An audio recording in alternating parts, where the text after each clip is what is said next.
up on Twitch. And okay, good, nice. We're up on YouTube as well. Okay, yeah. Oh, yeah, hello, welcome back.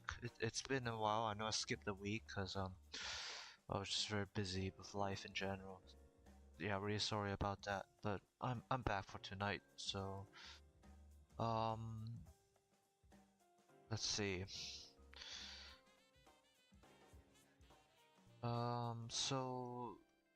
So as a reminder, last time we did a couple of the races above. So we got Coupe Cup, the 70 Sports Car Championship, Midship Championship with Stratos as well. So it's sort of the last group, I would say.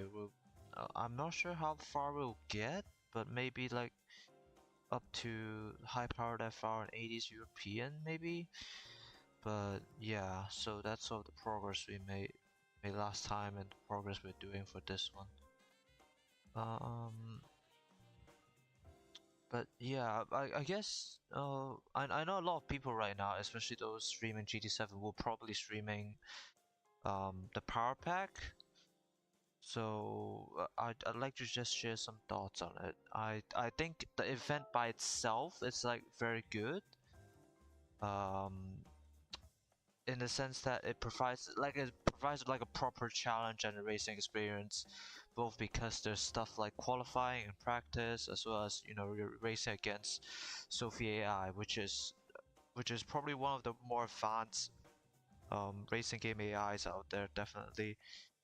As well as the rewards, I think like a lot of the rewards that you get are pretty unique in the sense that you get uniquely tuned cars with a very unique body kit to it. But yeah, so I think that the idea in itself is good, but at the end of the day, it is still a paid DLC, and it's if you like the challenge, like I think it's probably a lot closer to the missions that we already have in game. Obviously, the missions that we have, it's a very diverse set of ones. Not all of them are races, and the ones in the power pack are all races, are all sort of race events essentially. But I feel for its price, which is I believe $30, 30 US dollars or 25 pounds from in the UK, it doesn't quite warrant that price. I feel maybe if it's like 10 pounds, maybe 5, 10, maybe not 10, 5 pounds, 10, 15 pounds, I could probably consider buying it, since that's really cheap. But it's 25 pounds. Like you could probably get GT7 from yeah, it's getting close to like GT7's price from secondhand market. So maybe not quite, but you get my point. It doesn't provide enough unique things, I would say. And obviously there is a big downside of you not being able to use the cars you own. Like, so it gives you like it gives you free cars to choose, I believe. So the slower car gives you a bigger prize reward essentially. And yeah, it gives you a bigger challenge essentially if you want to challenge yourself. And yeah, it is a bit of a shame you can't use your own cars for it, because it kind of makes collecting cars feel even more pointless. Like if they had allowed you to use your own cars, then people would sort of use their own cars, or maybe buy a specific car, tune it to up to that level, and then use it in power pack races. But yeah, and another thing I've heard is that I've seen discussions about is that the Sophie AI can be rather unstable sometimes. So like some tracks they do really well on, other tracks not really, and it's very easy to spin them out by just sort of giving them a little punt and then just spin out themselves. And yeah, but in the end of the day, my main argument for not buying it and not playing it, I just don't feel it's quite worth the money. So yeah, it's not quite worth the 25 pounds that it's asking. So yeah, that's why I probably won't be streaming it, unfortunately. But again, that's not me sort of bashing on the power pack itself. I think what it offers is really good, it's really interesting. It's just maybe not worth the price of it, of what it's asking. At least not for me. I know a lot of people did buy it and they were having a lot of fun with it, and that's good on them. That's good on them for having fun with the power pack. But um, I just feel for what I'm getting with £25 in the UK, it's not really that much different. Perhaps, yeah. So that much different from what I'm from the other races that are available, AI races, single player races that are available in already in the base game. So yeah. But yeah, those are my thoughts on it. TLDR, I don't think it's quite worth the price, even though it does introduce a lot of good stuff into it. So yeah. But okay. Okay, with that over, we'll move on to the to sort of the main event for today, which is the fan-made campaign. So we'll start off with the Japanese Championship, and the PP limit this time is 535, sorry. So we'll probably get a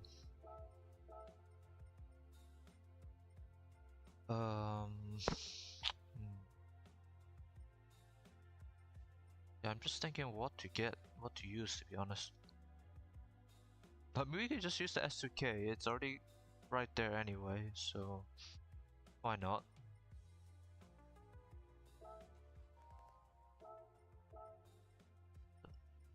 It should be race hard, yeah, racing hard tires.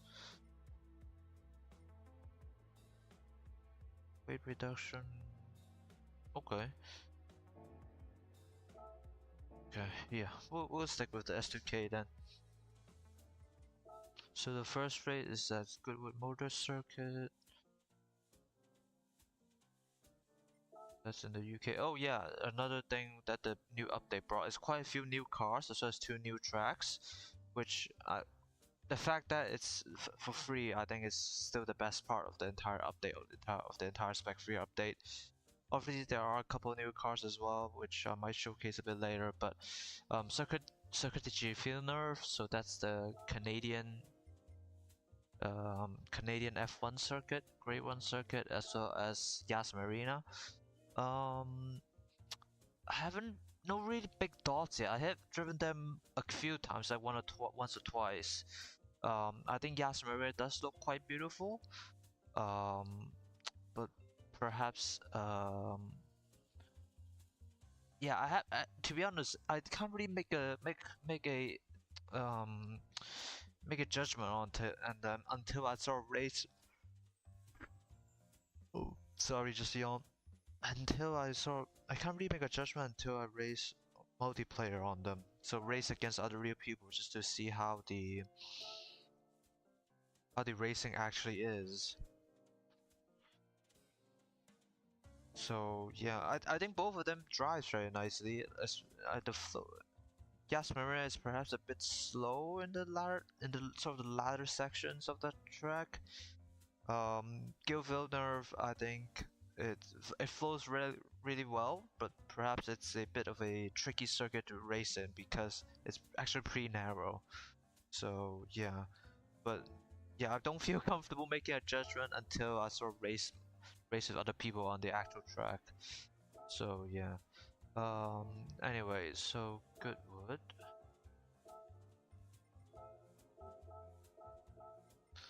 So we're doing 6 laps, the 10 cars again. Yes, indeed.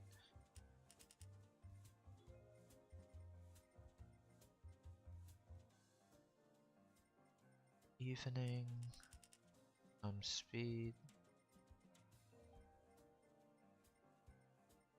Okay, good. Okay, let's see how this goes.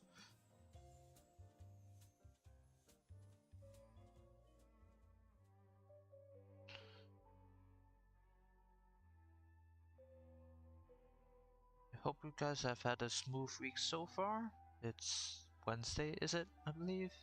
Oh, Thursday now. Oh, yeah, sorry. Night shift. Yeah, night shifts really messes with your perception of time, to be honest. Okay, anyway, let's see how this goes. We have a Corvette. That's a good free. That's a good free road car, I think.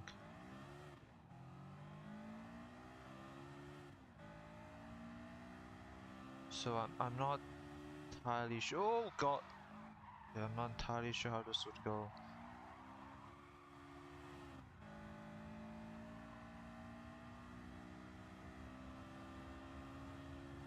Okay. So we should still have the advantage in the corners.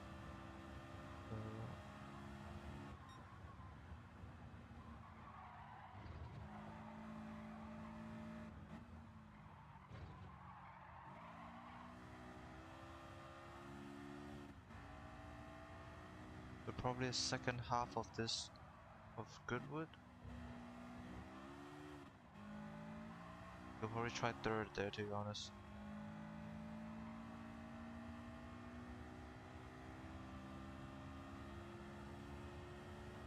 Who's in front? That's a Group 3B road car. Okay.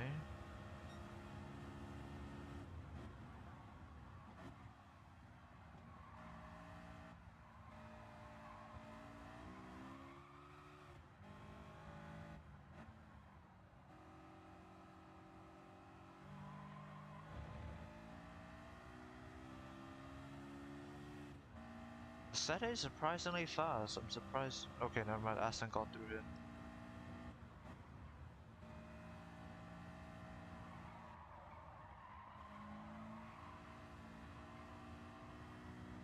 Okay, come on. Come on, S2K. The Lancer is pulling away though, so that's a little bit worrying.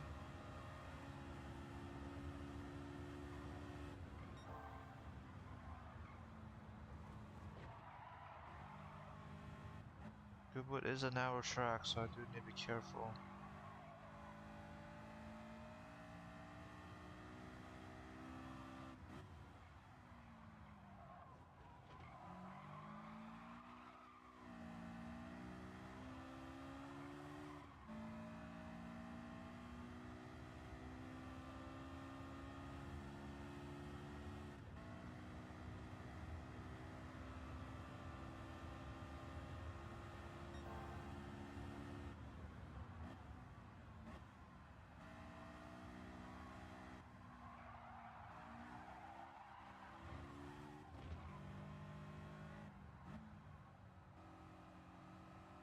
Oh, ah, damn. Comes a Corvette. Okay, we need to block him. We can't really let him get past. We're not catching up to him if he got past.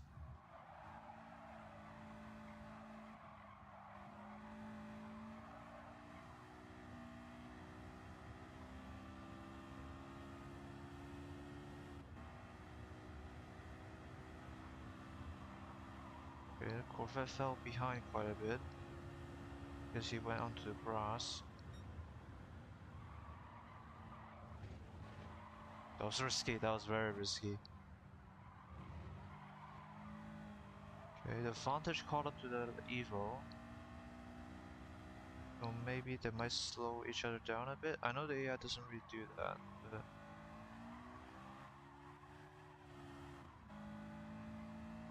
there's always some hope.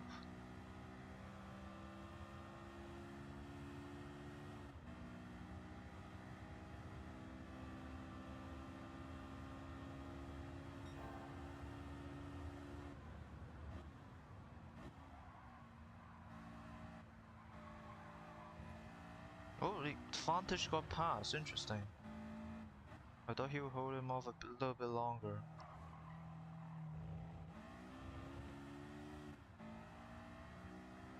God damn, I actually do need to be careful with that last chicane. That's the second time I bumped into that corner.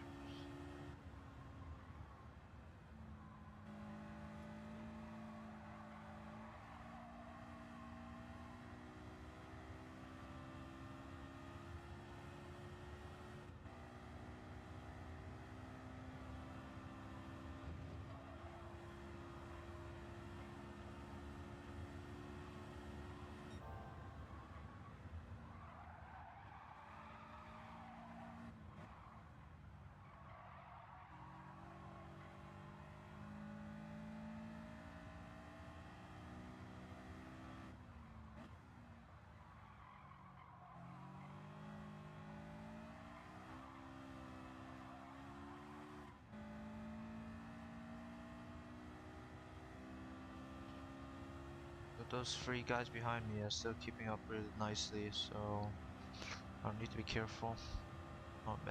Not make any big mistakes if I can help it.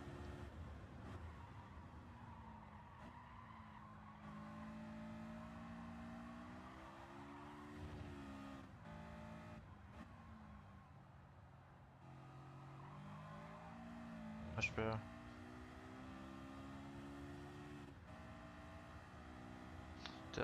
The Evo is actually keeping up with the Aston, so maybe they are slowing each other down a little bit here and there.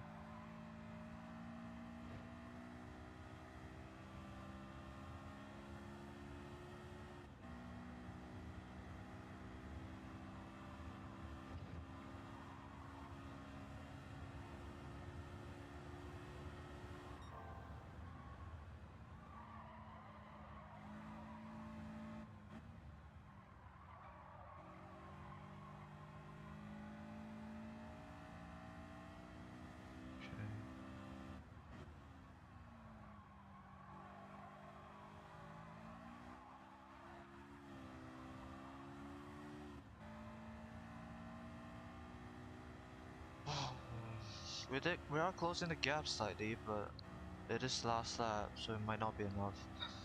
We'll see. The Corvette and the Camaro both got past the set 8.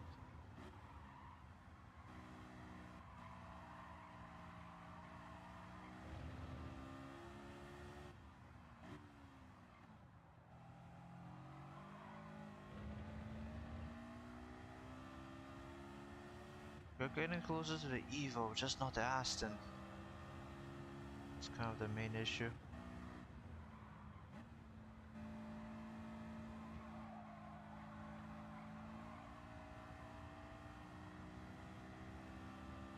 Okay, come on.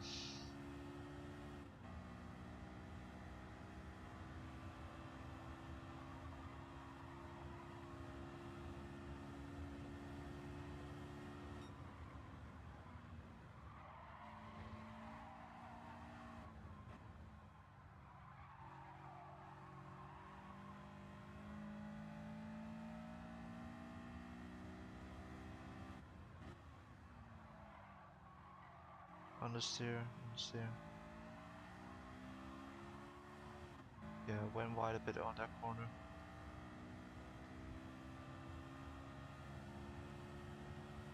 Come on.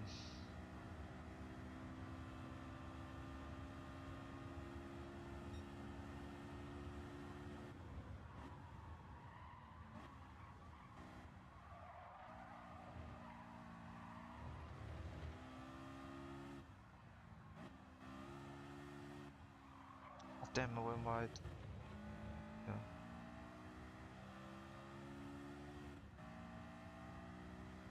Damn, that was close. I think one more lap I would have gotten at least second. But yeah, third it is. Actually, how much horsepower does the Evo have? I might swap to the Evo instead.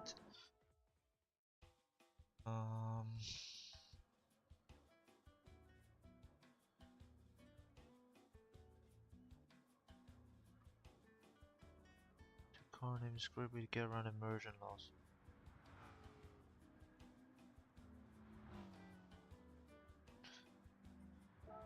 Good to see you, man. Hello.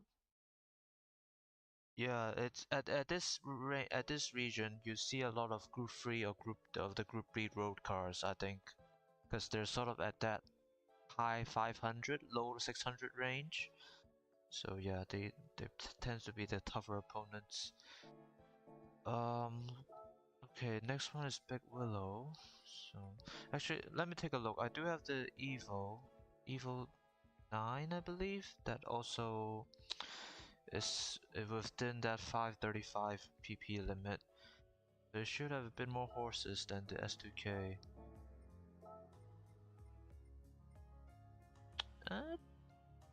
20 extra? It's not much, but it might help slightly. Plus it's 4-wheel drive, so it should be a bit more stable. What did I change on here? Okay. Yeah, almost 300 horses. This might work a bit better. Okay, big willow.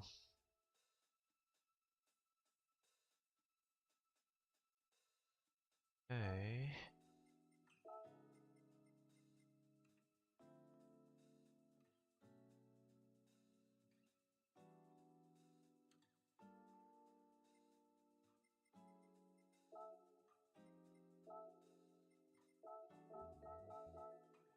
Um. Oh, where is 10 laps? Sorry, 1 second. No, it is 5.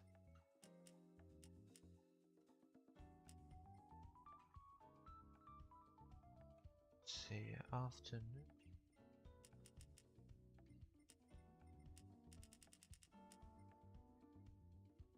Okay. Then time afternoon. 7. Then S0.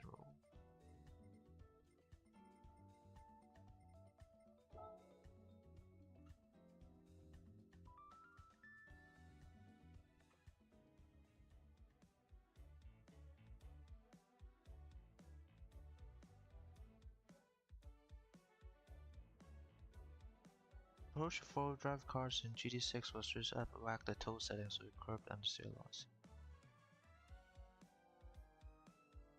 Yeah, well, tow out for the front wheel is always a bit helpful, especially if the car understeers quite a lot.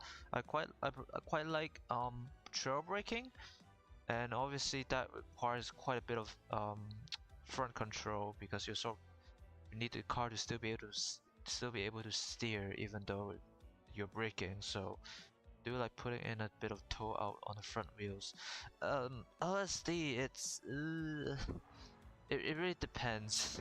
It's really a lot of fine-tune adjustments over time. So yeah, but I haven't really touched up the cars when going through this playthrough for now, because a lot of the times I find the default settings to be sort of more than enough. Who is that up front? NSX. Okay. Let's see.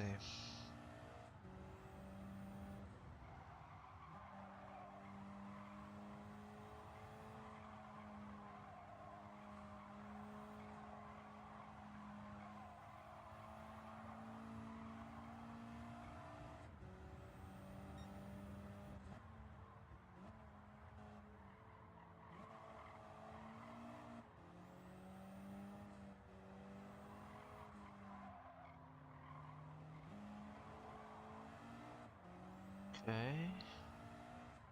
There is the Tuscan, but yeah, this corner, that's pretty much the only corner the AI is slow at.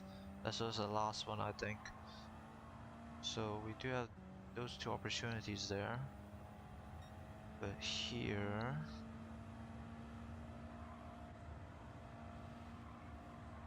be careful about understeer.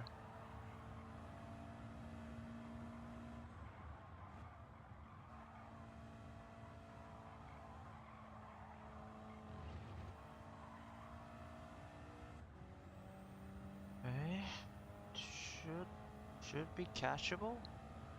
There is that sort of hairpin at the top of the track, so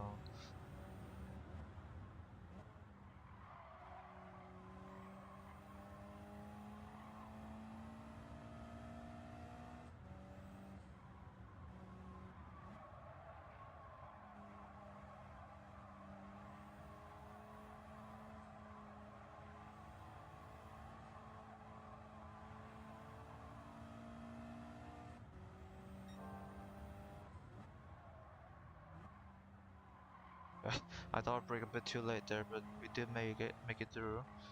God bless the brakes.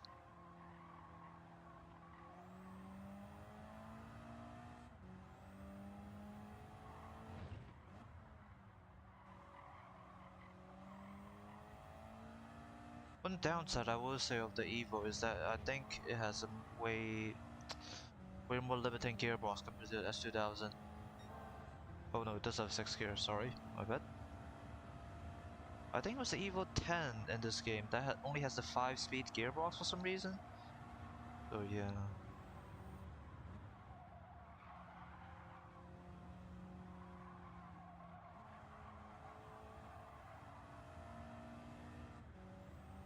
Okay, we close the gap slightly.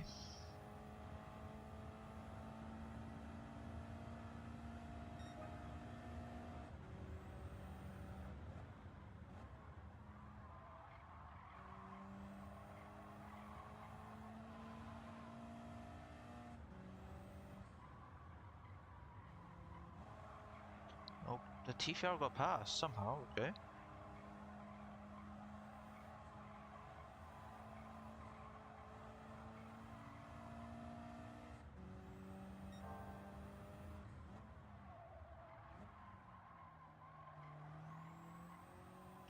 The wiper, okay.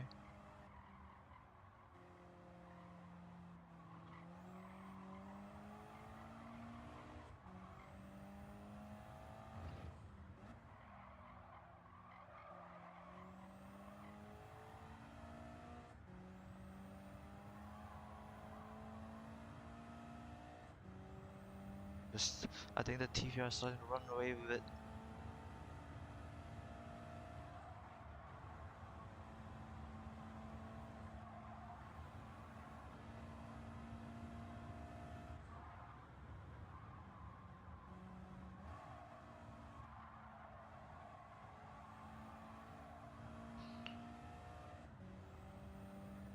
Come on, Evo.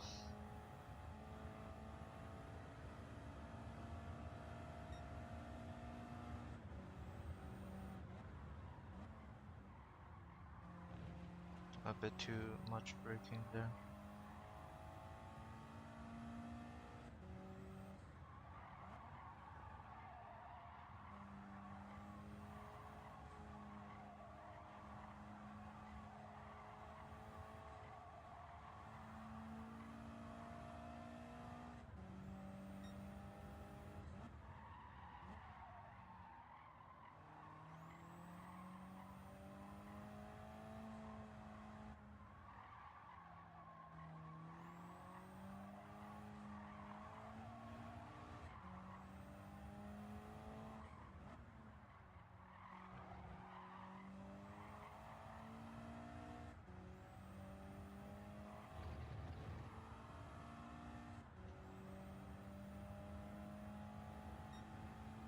Okay, last lap. So it's gonna be close.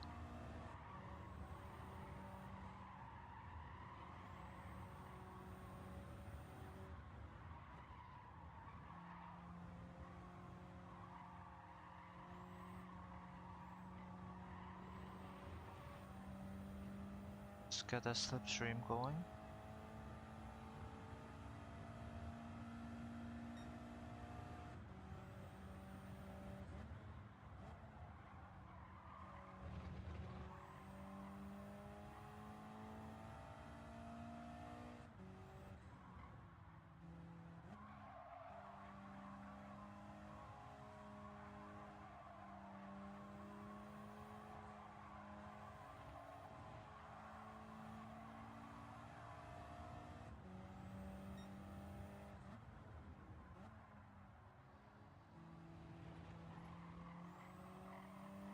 That's one.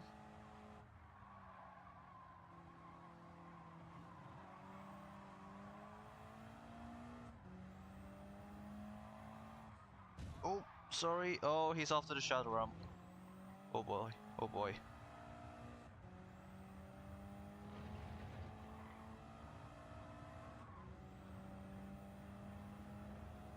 Yikes. Sorry.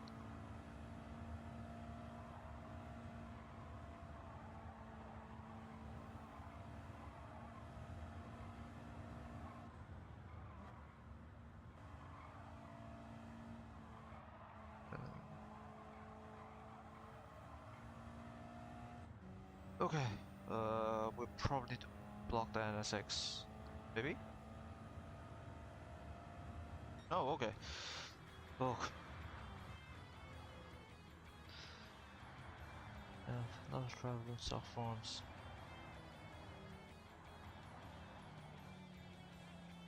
My physics change a bit. No, not no. G recon.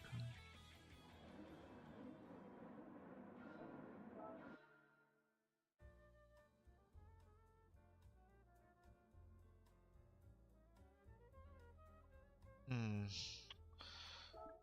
Well, I think I did tune up the. For me specifically, I did tune up the tire squeal sound a little bit because there are some fine adjustments in the sound settings, I believe. So yeah, so I didn't tune it up to all the way, but there's these specific settings that can. So there's the base settings essentially. These just add on to the base settings and just increase or decrease the volume of specific sounds. So if it helps, I think yeah, if it helps, you can always do that.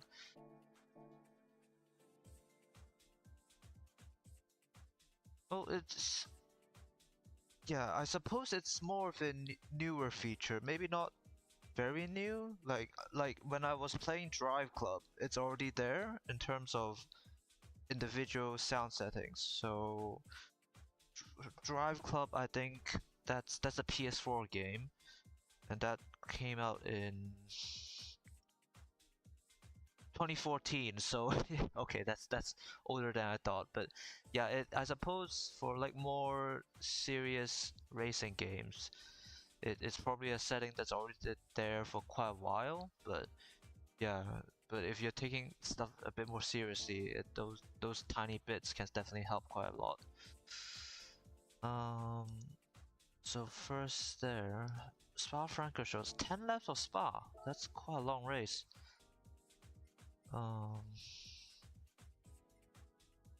Yeah. 1 second. Spa. 4-hour layout. Okay. 10. Oh boy, that is a lot. Oh, I forgot to add the cash from the previous 2 races. Damn. I literally forgot to. I skipped this for 1 week and I forgot quite a few things. Never mind. Never mind. Okay, let's see. So 10 laps of Spa. That really is quite a bit.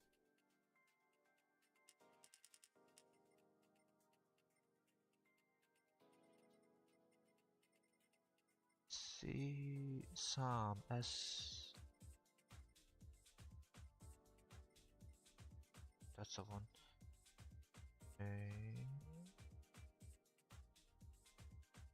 Yep, everything looks right. Okay.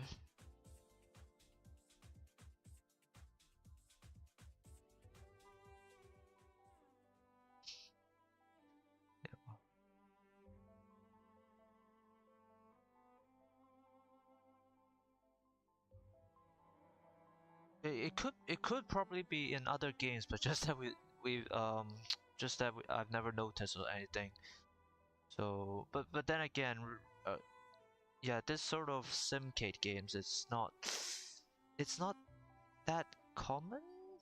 Like again, this is probably more a simcade or simulator setting, so maybe for that type of games it's relatively common to see, but for full-on arcade games like maybe Need for Speed and stuff, it's not that common because it's not really not that important. But yeah, it's alright. I mean, Spa is a good race, good racetrack. A lot of Evo 10s though, and there's Urus. There's the. Why is everyone braking?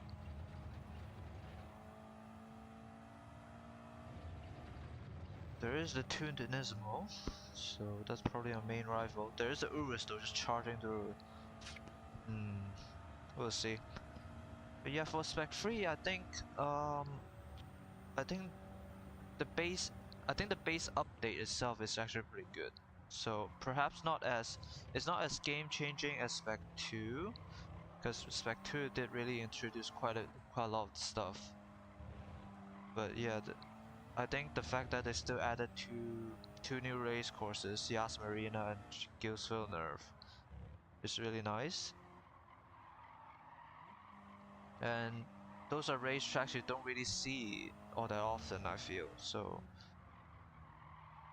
except maybe if you play a lot of F1 games, since those are very prominent F1 tracks. But yeah, I think it's really nice, as well as a lot of like 6 new cars, I believe. So yeah.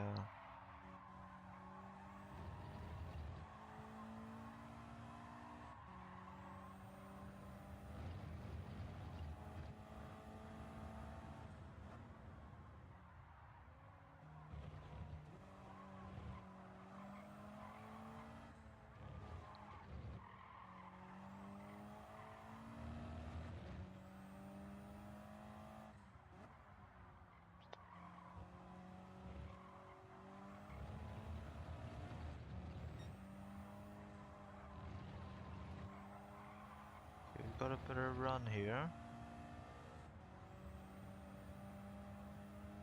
But the Twin 350 here should have a better top speed than us. No? Okay, we might. Definitely need to brake a lot more there.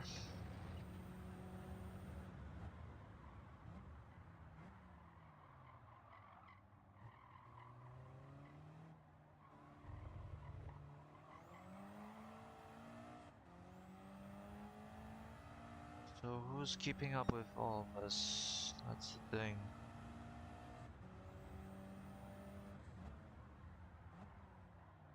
Yeah, way too early, that's for sure.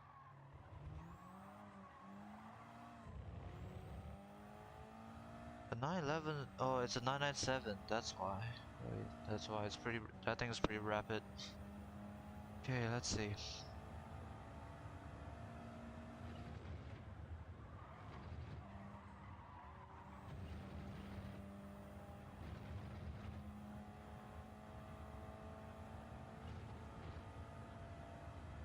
I'm surprised I'm sort of pulling away, all things considered.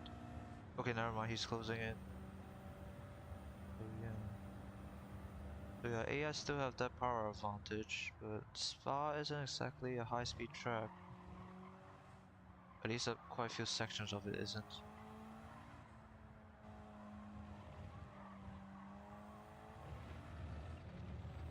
So yeah, we'll need to use those technical sections to pull away.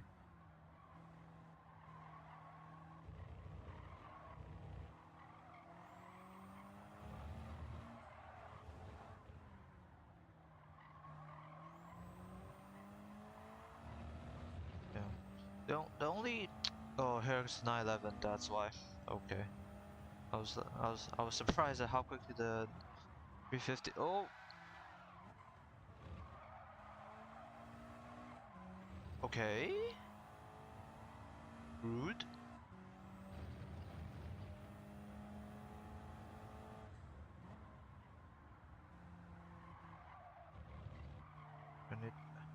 I really need to go easy here. I can't really overdrive the car.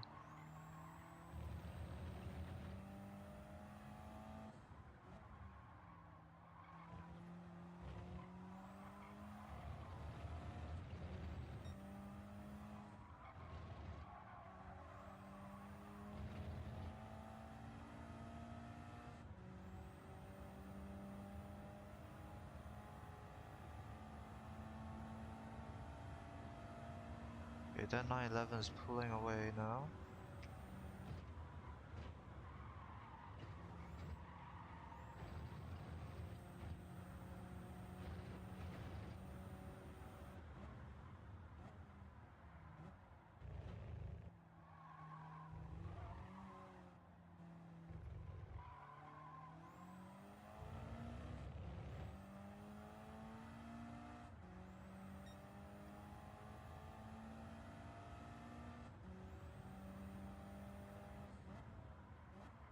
Oh no, oh no, oh no, this is not good.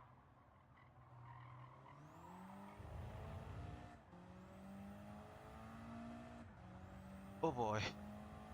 Oh boy. This is not looking good. Maybe we can catch up through here.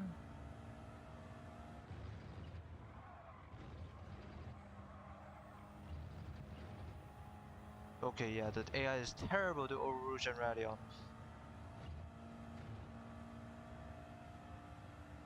Still, the power advantage means it should equalize. Yeah, it's pulling away again. So yeah.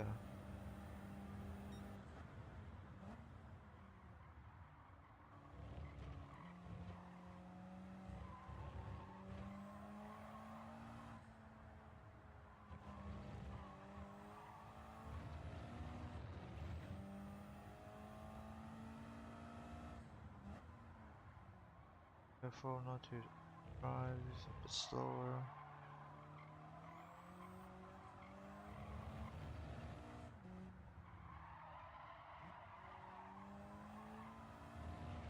Beautiful.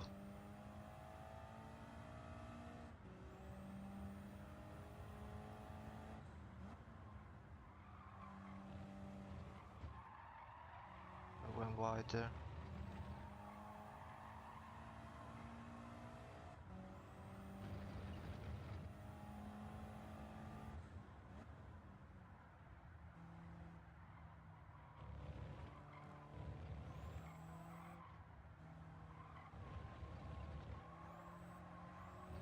Oh.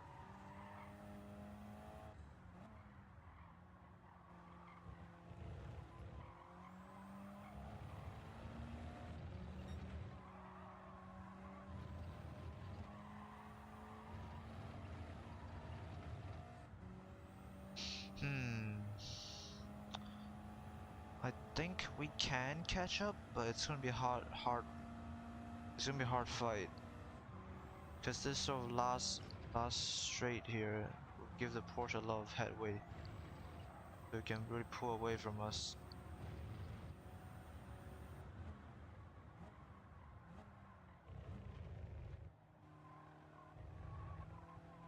Need to make sure to not mess up turn 1 though, so that's sort of the first step.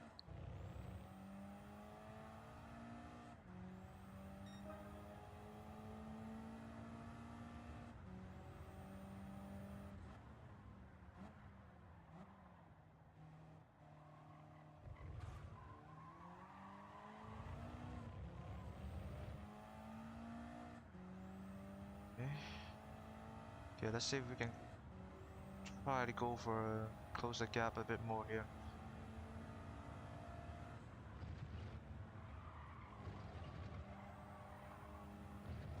Beautiful, okay. Come on.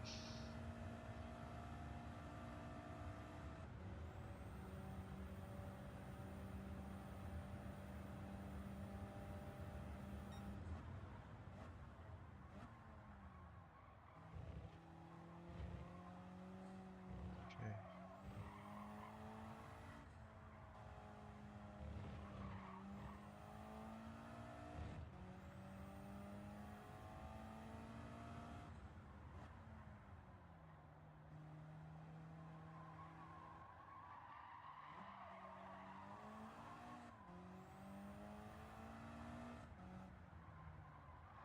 Ooh. Okay. We're okay.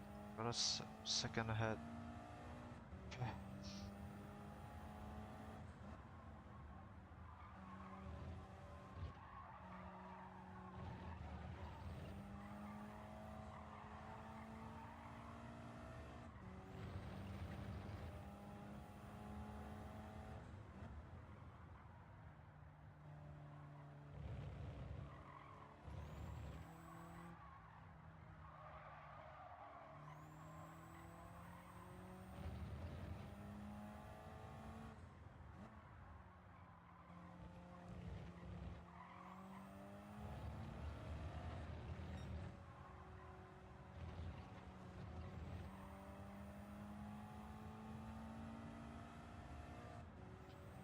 Okay, he's wait. Block. Okay.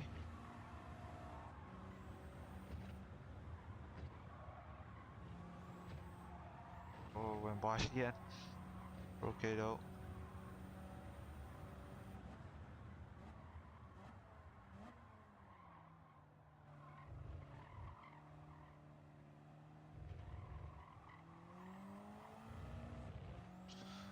Okay, we should have a good gap going here.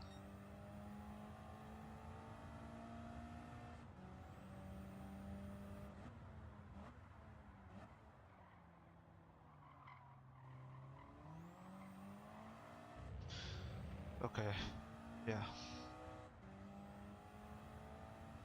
Spec 3, yeah, like I said, I think it's a good update overall. Just by hello, okay.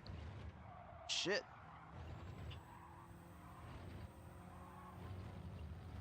Jesus, he came out of nowhere. But yeah, I think it's a good update overall. Just a bit of a shame that they didn't really add a lot of new events other than the ones in the new circuits. Okay, this Porsche is coming hot.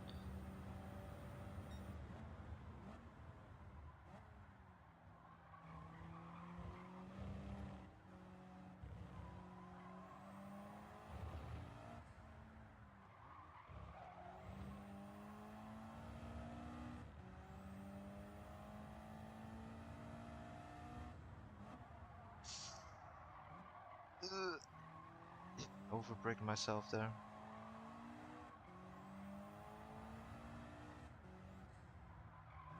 Because obviously, at least I compared to Spec 2, right? Because it's sort of a big title update.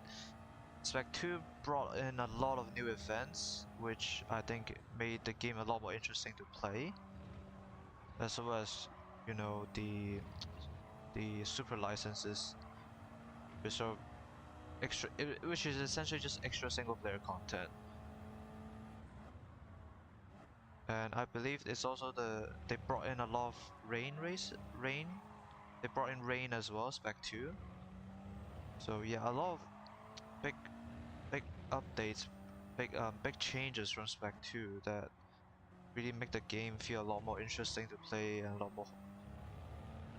more completed essentially, lot more whole. But for Spec 3, obviously there is a power pack, but that's sort of a paid section. So if you ignore that and focus solely on the free section, it's um not quite as sort of yeah, just not quite as much in terms of raw content. There is the two new tracks obviously, but I do prefer if they expand on the events with this game.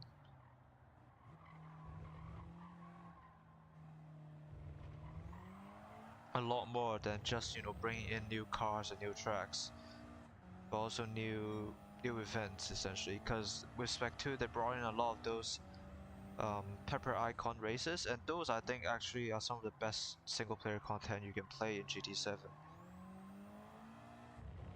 But so yeah, it's a bit of a shame they didn't brought in a lot more for Spec 3 and sort of use the power pack as sort of the expansion to the single player content.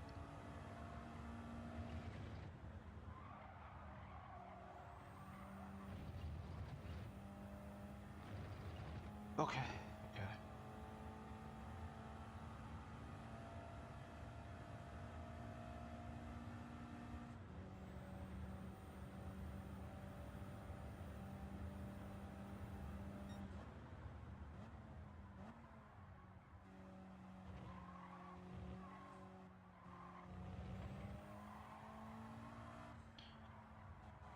As for the power pack itself, I think it's a really good addition. It obviously uses Sophie AI 3.0, which from the looks, at least from online comments and sort of posts about it, seems to be doing okay. Like people are really enjoying the races that it provides, even though it can be a bit unstable at times. So yeah, I think that's great, as well as, you know, a proper structured single player event or single player content, as well as sort of bringing back some of the themes you see with sort of the older GT games, GT events, single player events. Okay, this corner I think is why I'm losing a lot of time. I think I'm just braking a bit way too early there. That's why I'm losing so much time here. But yeah, I think Power Pack is definitely a step in the right direction. just a bit of a shame that you can't use your own cars in them, and then for its price, it's not really adding a bunch of new stuff. Well, a lot of people still paid for it and they still enjoyed it a lot, which fair enough. Just personally for me, I'm expecting a bit more for like £25 or $30. Yeah. Okay.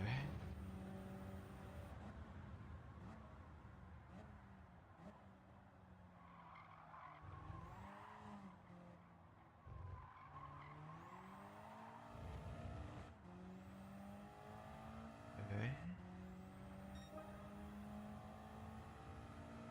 I think the 911 still has quite a big pace advantage over us, so it still need to be quite a bit careful.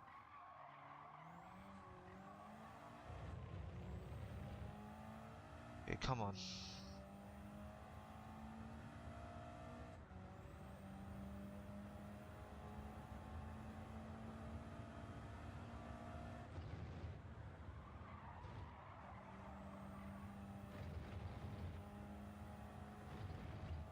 We might actually catch up to the back markers, but or get it, or at least close to the end of this race. Because I think last place is sort of like coming down the hill now, and we're just reaching the hilltop.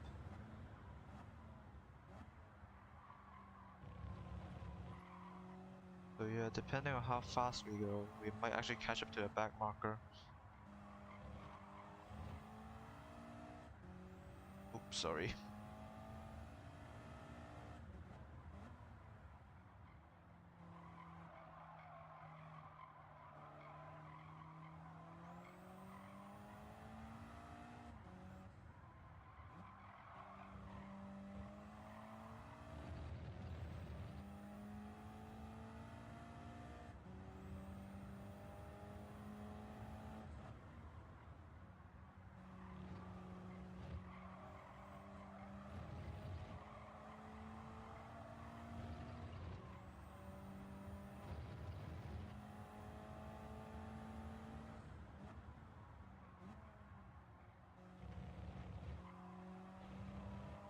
Yeah, I think maybe I could even push it a bit later for the breaking point, but I feel like that's a good comfortable spot there. Sort of in between the 150, the 100-meter mark and the 50 mark, 50-meter mark.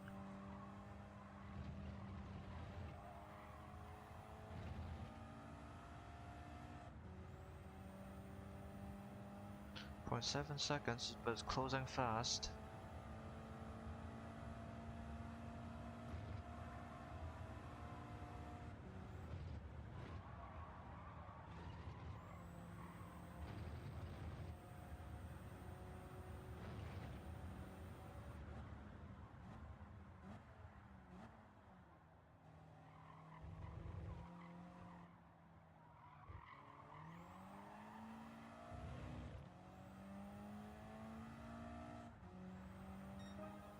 Come on.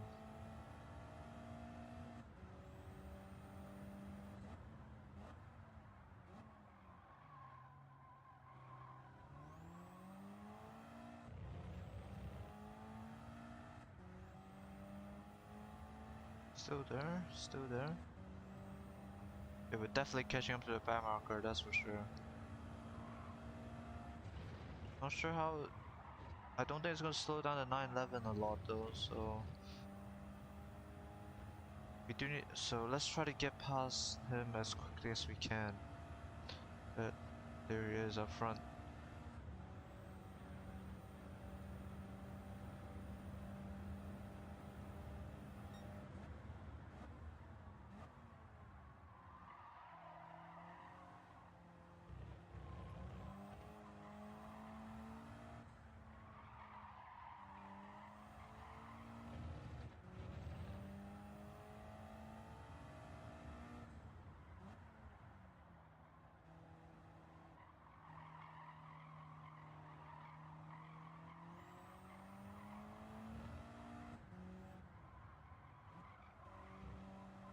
Hey, who is this guy?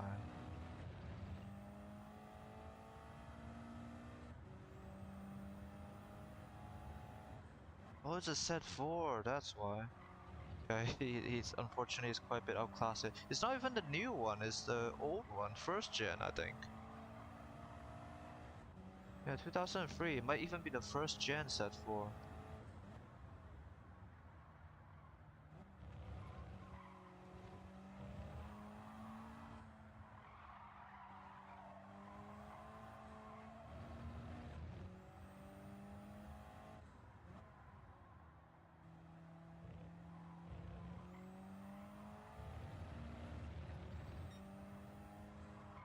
Easy.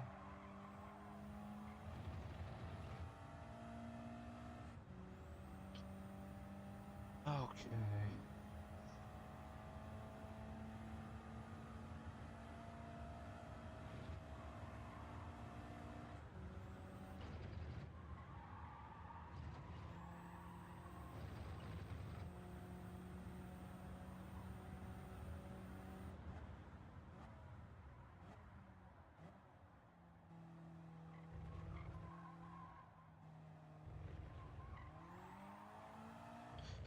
Yeah, another concern I would say with the power pack, it might encourage fully digital, so the devs essentially to do something similar for future games.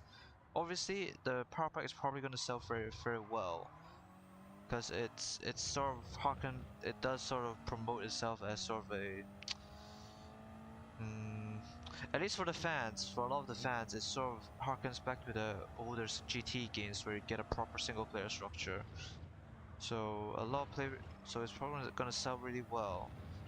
And I'm just afraid it's gonna encourage the devs for maybe future games to just do something similar, where they do a half-baked single player for GT7, and then if people want like a proper single player experience, they need to pay for it, yeah, I'm not really sure I want to promote that sort of stuff. That not not really sure I want to promote that style of game making essentially, because it just sort of forces people to accept the fact that if they want like good content, they need to pay extra for it, which I feel that really shouldn't be the case. Like your game, once full price game, as soon as it comes out, it should have good content by itself. You shouldn't need to pay extra for it to have extra with properly good content.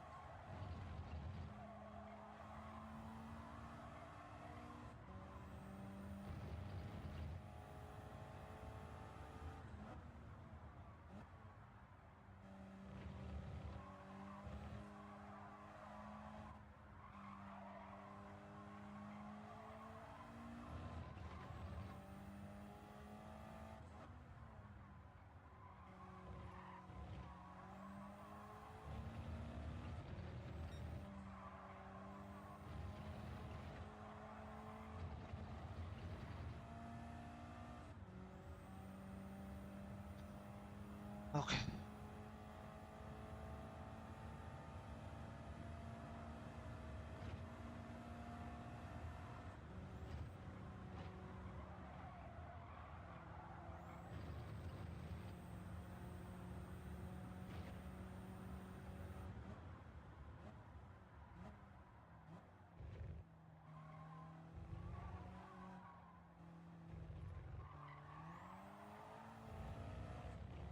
Who's that? Somehow. Okay, last lap, and we caught up to another back marker. Is that the 86? It is.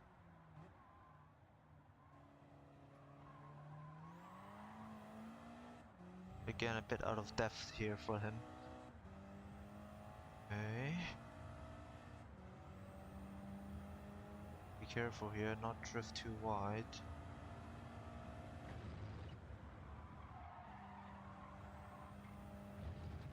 Much better. Okay. Just no need for theatrics, just bring it home safely.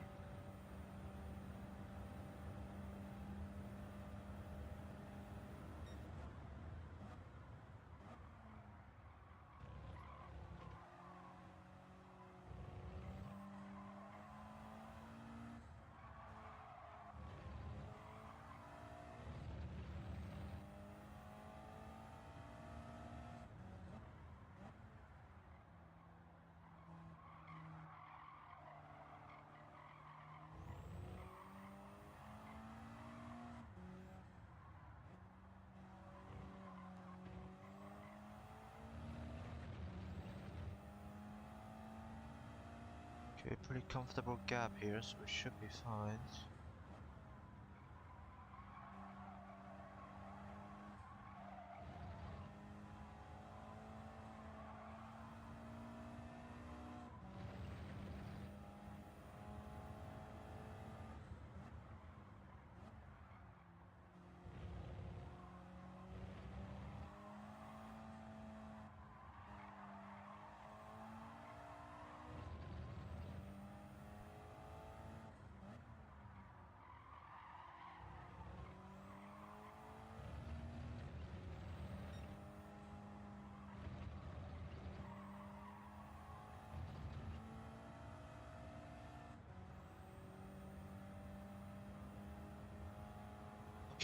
Okay. Just last couple corners.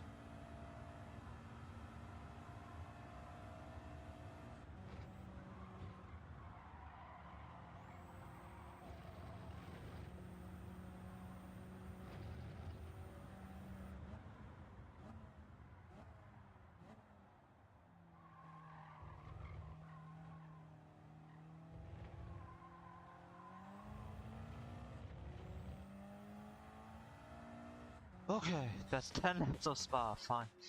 It's good, nice.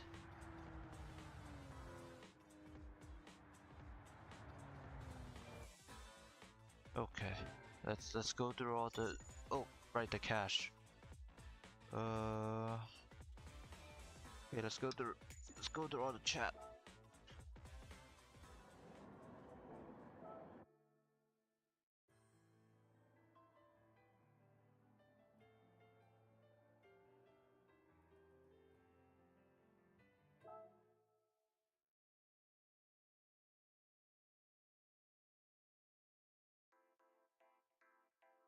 Okay, interesting, yeah. Yeah, still a shame, I guess, that you still can't access the single player, even offline, you still can only get access to arcade mode. But yeah, I suppose that's something that just can't be changed, maybe, or maybe only after they shut down GT7, kind of like what they did with GT Sport. So next one, it's Mount Panorama, 3 laps, okay. Oh.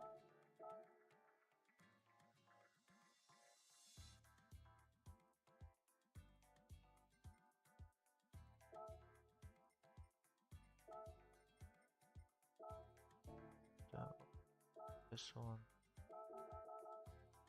Okay, 3 laps, 10 cars. Okay, let's see. Well, I think actually, if you want to make a more endurance feel to the Spa race, maybe you should tune up the time rate for a bit, because right now it's set to 6 times, and if you want to do something similar for the future, maybe tune it up to like maybe 12 or even 20, like just to get to the higher end for the time speed rate, just so the time changes a lot faster to give you that proper endurance racing feel. So yeah, bit of a feedback there, I suppose.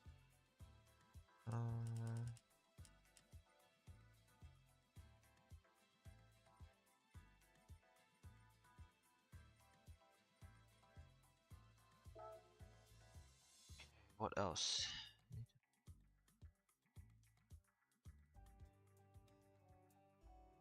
Yeah, no.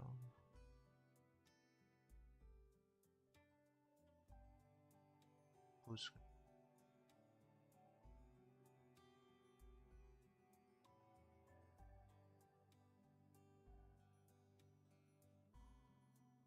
yeah, the pepper race is. I still think it's sort of the best additions ever made. So yeah, it's a shame that Spec 3 didn't bring more of them. Well, I guess there's two ways to see it. Like, if you're a sort of experienced player, then obviously those are like good content. They provide proper challenge and stuff. But if you're like really new to the game, then those can be very challenging because you need both a properly tuned car as well as really good driving just to catch up. So yeah. Use stupid one, that's nothing. Pack slower.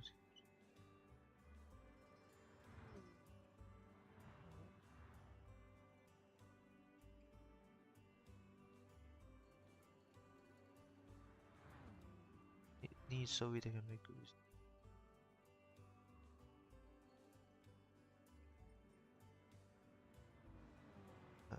Sophie 3.0 I've heard can still be somewhat variable depending on the racetrack, and it seems that it's very easy to just spook them and they just run off. Like people have said that they just gave the AI a bit of a bump and then they just drive off by themselves or somehow. So okay. Play GT5 Master Mode, arcade mode.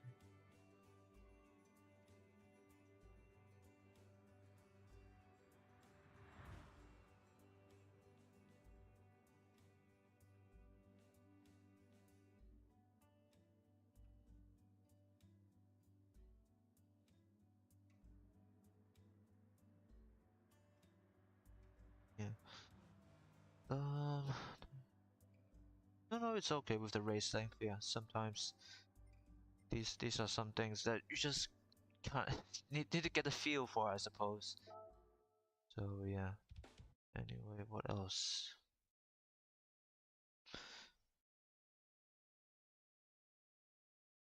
Okay. GT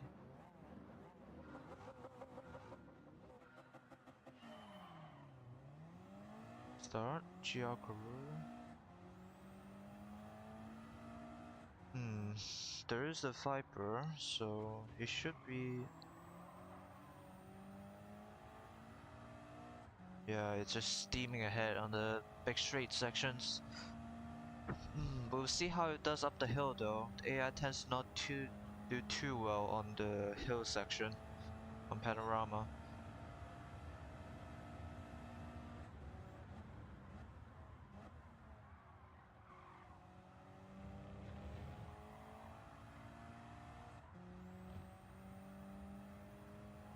The S2K might actually be the better car for this because it's a little bit more agile compared to the Evo.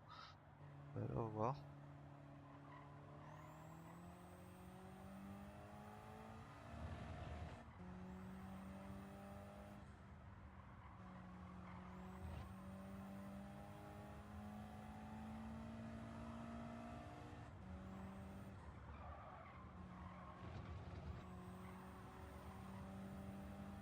Okay. Hello. Let's see.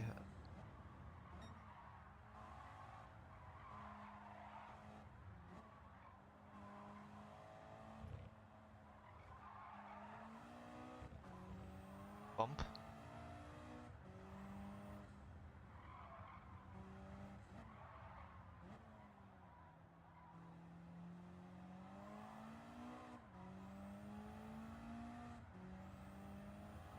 You know what? I might actually swap some of the races a bit later. Maybe swap one of the racetracks to like Yas Marina and Gilfield Nerf just to show it off a bit. Oh, here comes the Viper. Because obviously, as I haven't, I only drove on them once or twice, so maybe I do want to run through them a couple more times just to get myself familiar with them.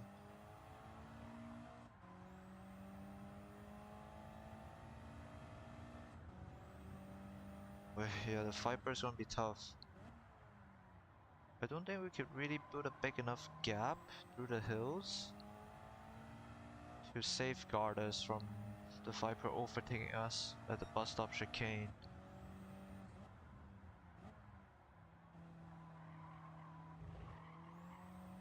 I'll need to think about what to do. But we'll see. We'll use this lap to try out if we build as big of a gap as we can we still like keep him away by the end of the bus stop chicane?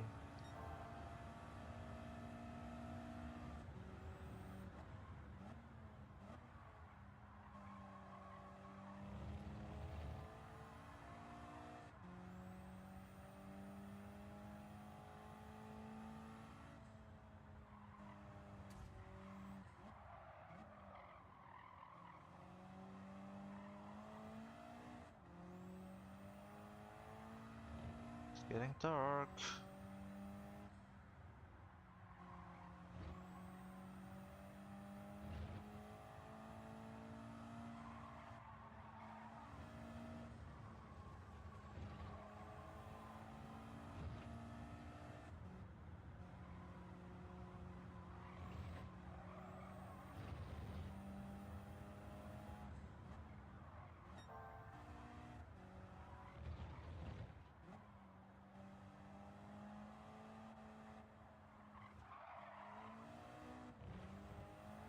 Okay, nice.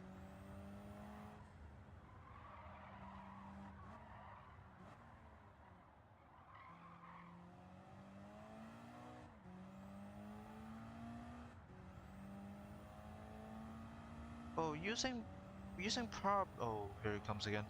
Using power pack as sort of the basis for maybe a future single player structure, I think wouldn't be too bad. Um, I suppose the only downside is it's still single races, which people tend not to like. They prefer like proper championships, or at least multiple races in one theme. So like in older GT games, say for example 80s Japanese sport cars, you have like 3 or 5 races in there. It might not be a championship, but there's still multiple races in there. And Power Pack, I believe, is like one single race per theme, essentially.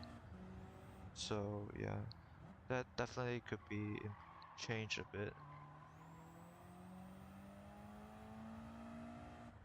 And obviously allow people to use their own cars, but yeah, it's like you said, it might actually be just sort of refining, sort of a test prototype phase, essentially testing what to do for future single player content.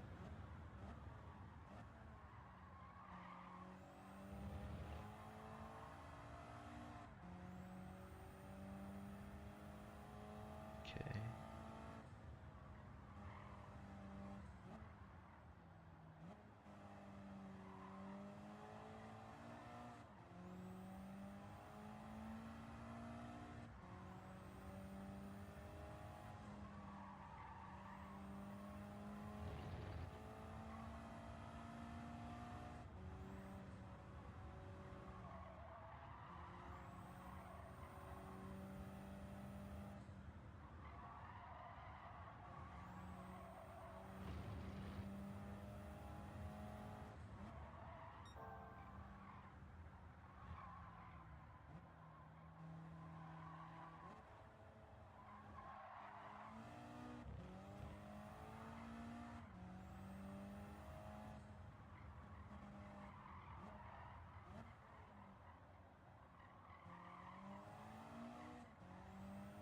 Okay, 2.2 seconds. Let's see if that's enough.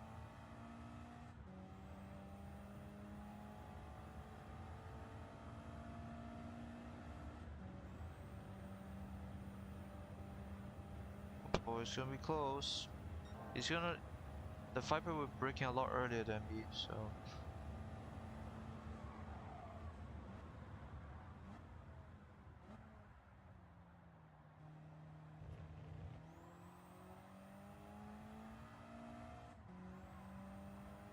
Still the last corner.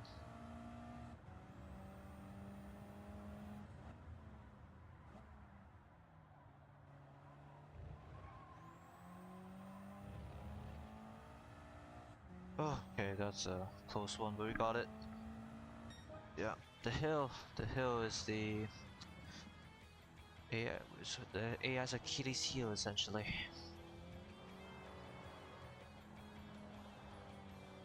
Worked out.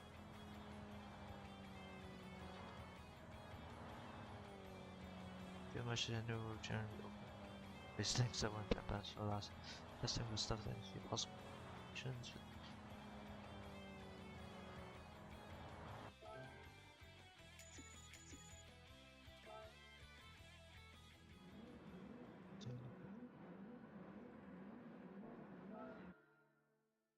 Yeah, but I don't know. Like,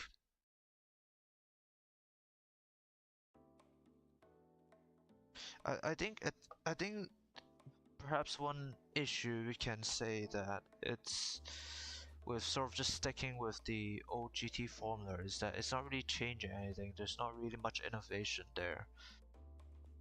So people might still, yeah. How do I phrase this? Essentially, if you look at like Forza, each entry to the series essentially have a new way new way of setting up the single player system, which keeps it so fresh and stuff. Even though the events themselves might be quite similar, the way they structure it is quite different for each game, which gives each game a unique tone. Okay, let me set this up first actually.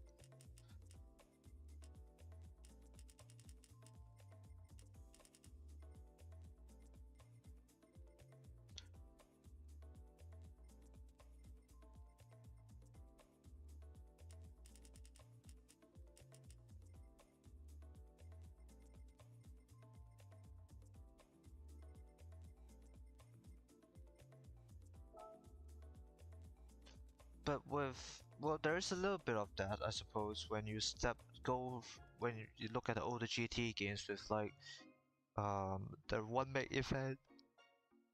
Oh, sorry, with like the 1 meg events, the challenges, especially in GT4, I suppose you could say.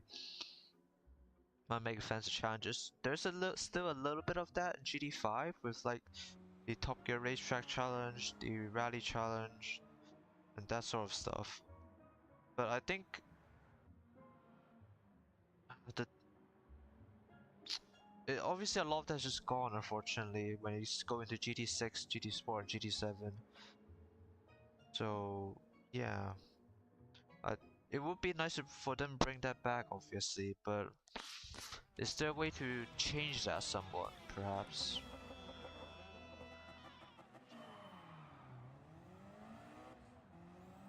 Okay, let's see how this goes. It is a wet track condition. Oh no, what the hell was that?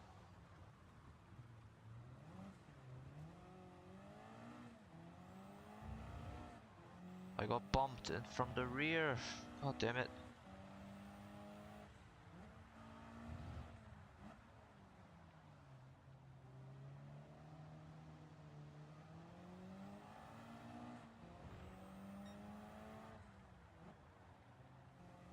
Yeah, there isn't really a lot of overtaking opportunities on Tsukuba.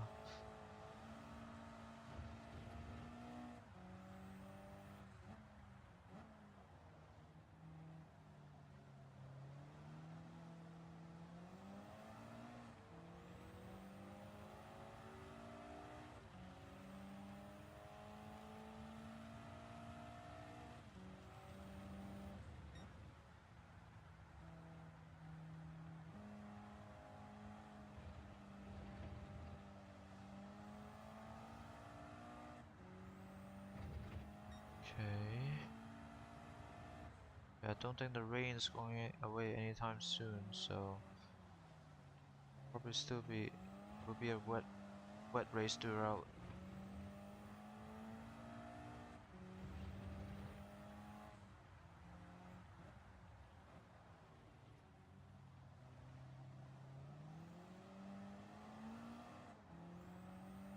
Okay.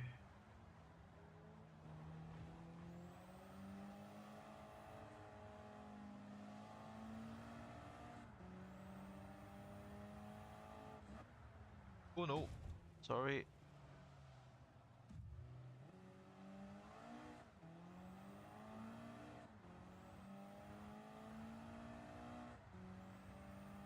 Wait, who's up front? The 8C. Okay.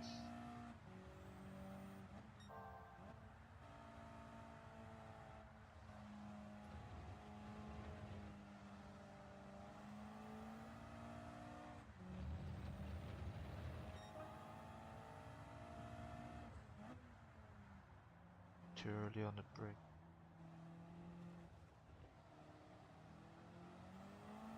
We're back in the top half at least, so only half the race to go though.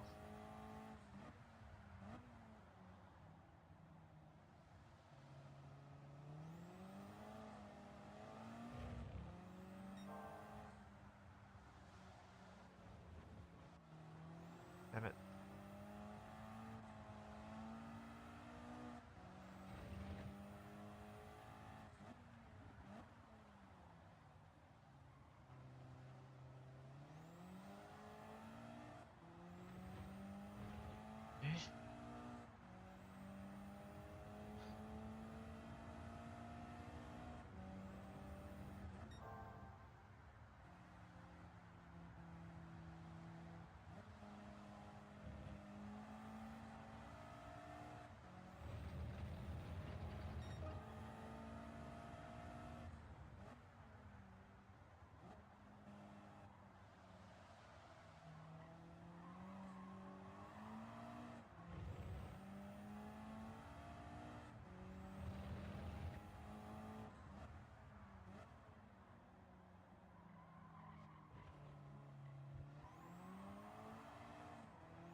Yeah, that's a 400R, but 4C.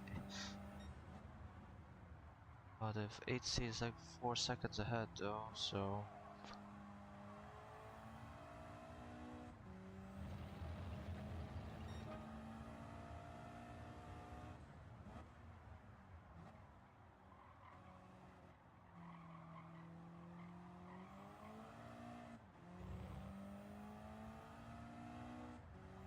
There's a dry line, so I might want to stick to it.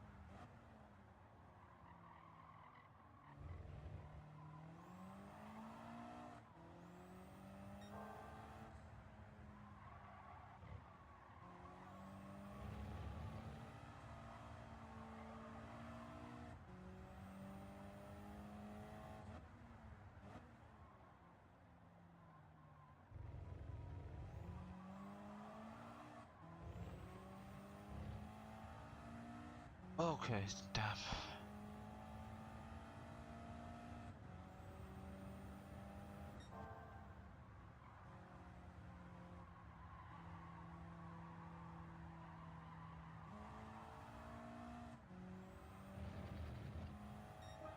But one more lap? I thought that was it, but apparently not.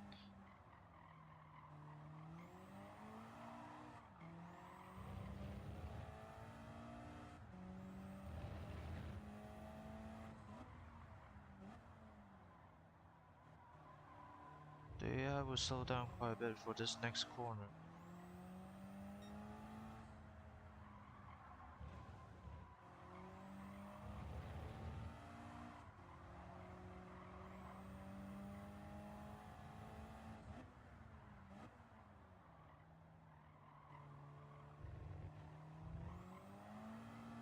Yeah, but it does have a better straight line speed than us though.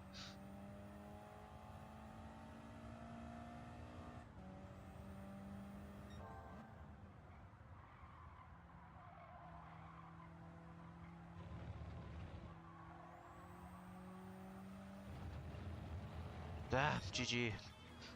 That was close, that was close. We had him. We could have had him, but that's it. Good race though.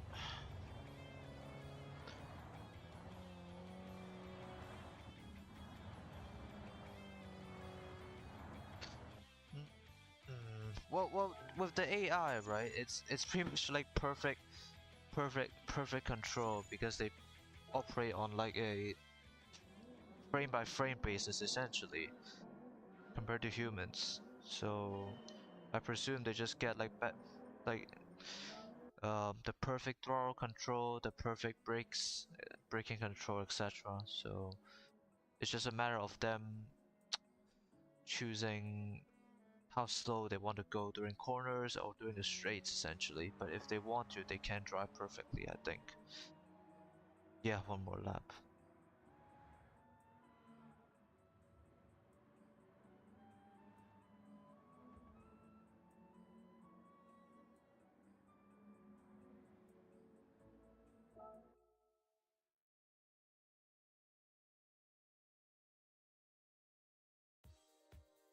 Okay, so that's the Japanese championship actually. So that's everything here. Next is the four-door championship with what can we bring? We could bring something else actually. There's a lot of the cars I have. These two aren't. This one's a gift car and this one I got just for a league race. So yeah. Bring out the Subaru.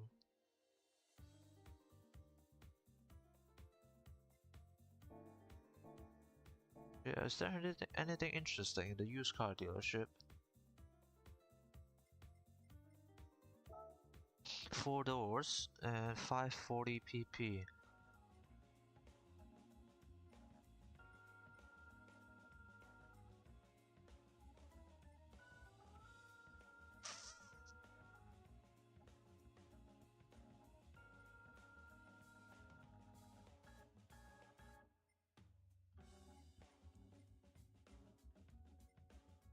There's a M390. Oh no, that's a two-door car, isn't it?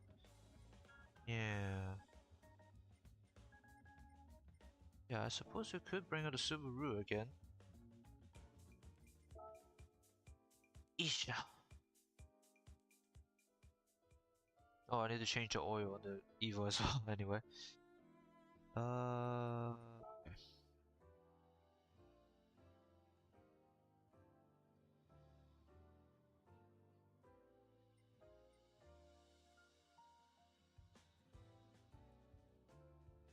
Oh, okay.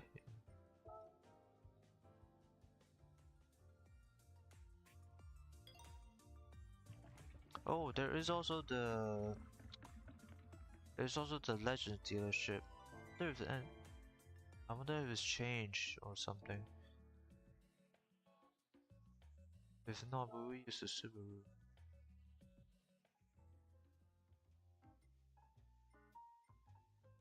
Alright, there's a space. Yeah, nothing here, unfortunately. Oh well. Yeah, we bring out the Subaru.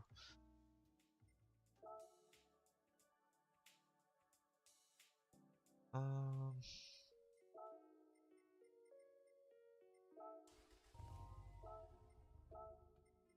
anything I need to... Okay, we could push up the power a little bit more. Yeah, this will do. I did tune the suspension a little bit for the Subaru previously because it was a bit um soft. Like as soon as you brake, the front of the car just plunges forward essentially, which makes it a bit unstable, as you might imagine. But anyway, first race Interlagos.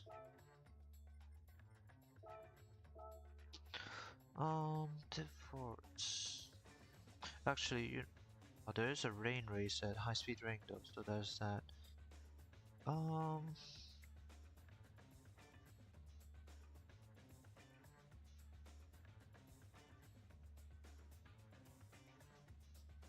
okay. Well, I think I think I'll follow the spreadsheet for this championship. But for the next one, I might go to Geo Villeneuve and Yas Marina for two of the races. I do want to get a bit more experience with those. Plus the new tracks, so I do want to show them off a little bit. Um, Dawn, 7 times. Okay.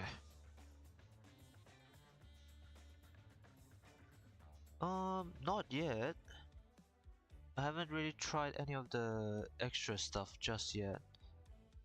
Okay. I might need to find back the...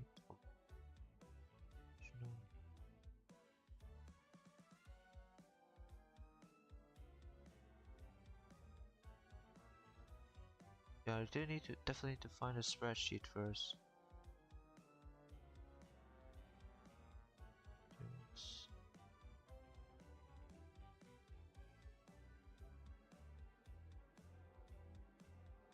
Yeah, I haven't really touched the Legend exclusive league for now at the moment, because I do want to sort of go through them one by one, sort of from top to bottom, sort of skipping through stuff. Okay, let's get racing.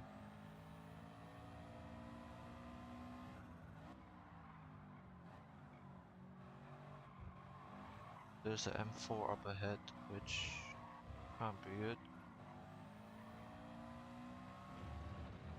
Excuse me, coming through. But yeah, I might definitely give them a look after I finish with the National League.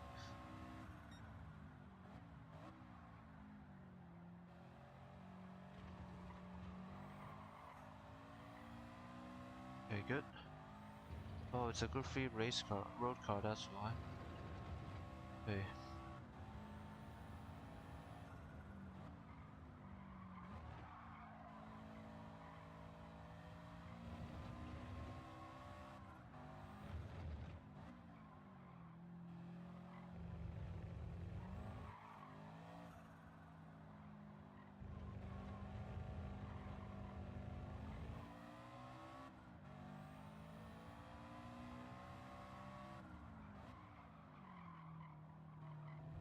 I will always love this thing. It just handles so well. Like especially once you give it a bit of a stiffer suspension, it just handles so beautifully.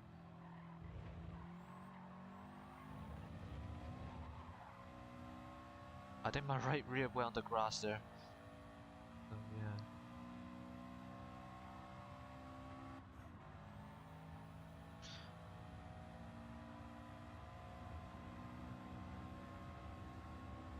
We are keeping up, which is good, which is a good sign.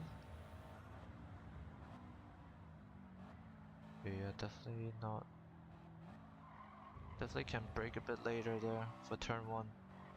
Maybe at the 100 mark?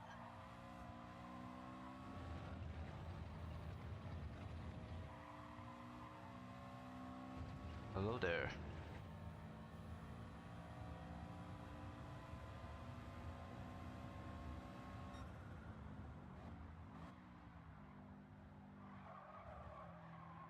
He is on my inside.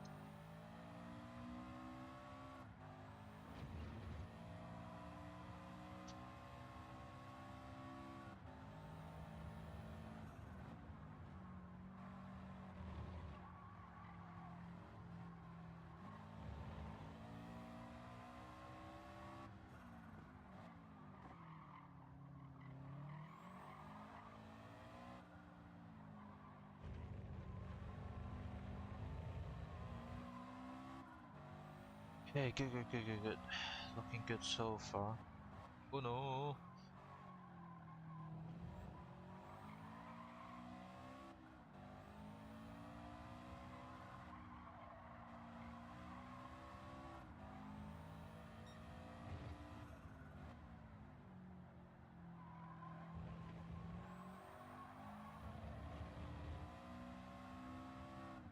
Okay, let's see how quickly the Mustang catches up in the front and the start line straight here. Maybe not? We're pulling away somehow. Yeah. Interesting.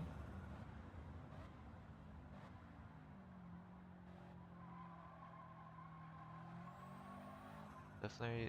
Oh no. Definitely need a bit more heavy braking there.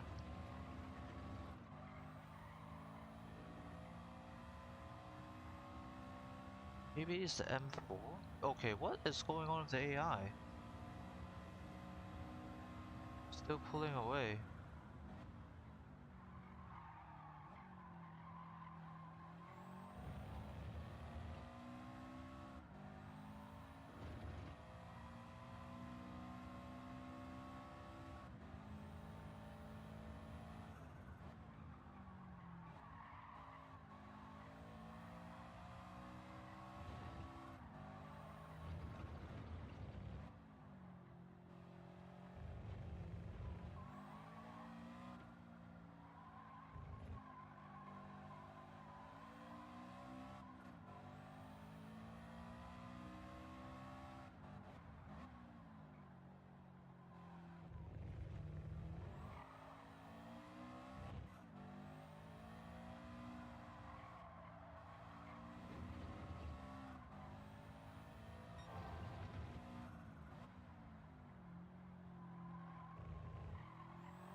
I am so confused.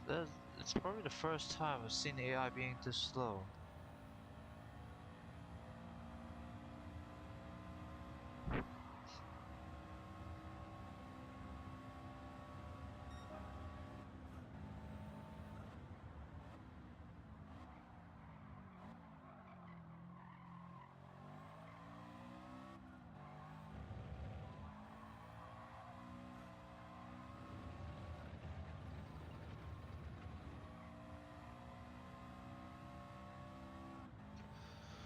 Okay. Just keep pulling away.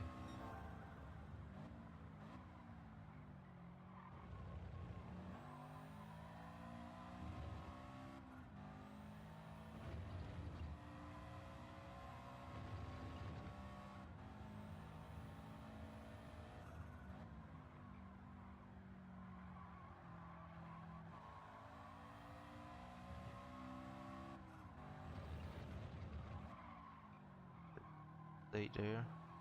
Okay.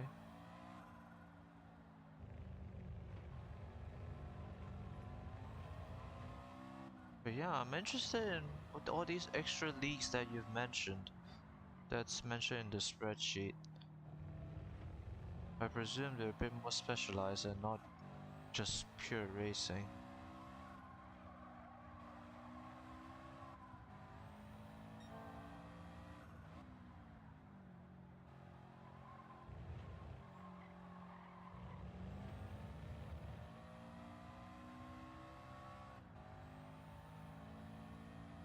Okay, one last step, come on. Just need to bring it home.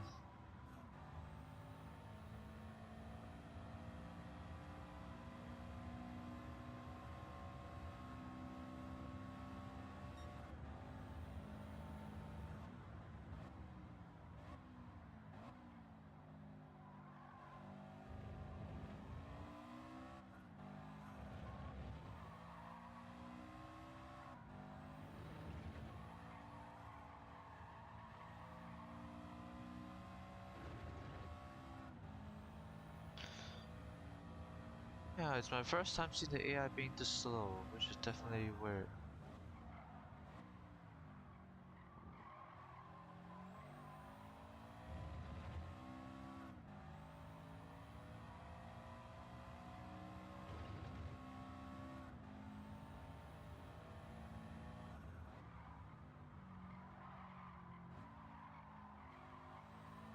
Right?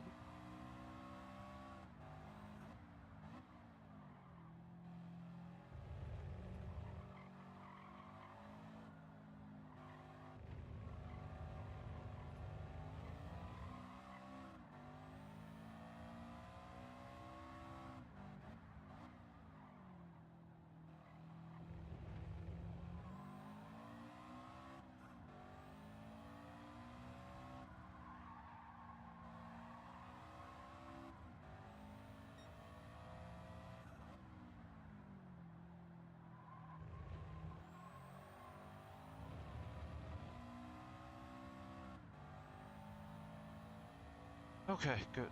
Nice easy win. Somehow.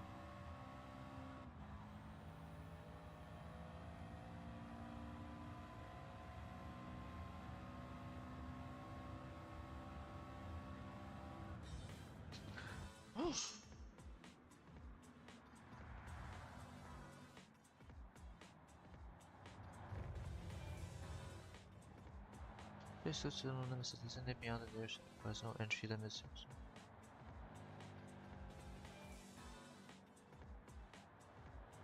Visual is no more working. Oh, okay. Okay, yeah, so there's the arcade mode. Okay, 1 second. Let me log this thing. Yeah, I'll definitely give them a look after the stream because those sounds interesting. It's I suppose they took inspiration from the special events from the older GT games, right? So yeah, I'll definitely give them a look. But obviously, with you know, since you mentioned the Legend League is made for like Legend dealership cars, it really depends on what cars people actually bought as well as if they have the money for them or not. So yeah. But first DeForest Raceway. Oh no, I think that's in Americas again. Or is it in? Yeah, it's in Europe. Okay.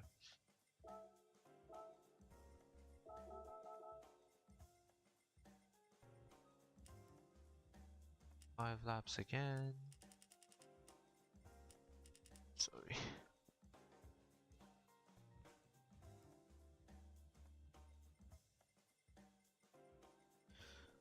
Sunset. Then 7 times speed.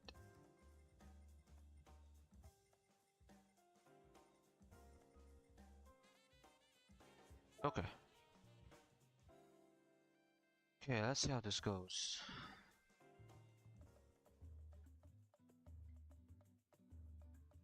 Ah, okay.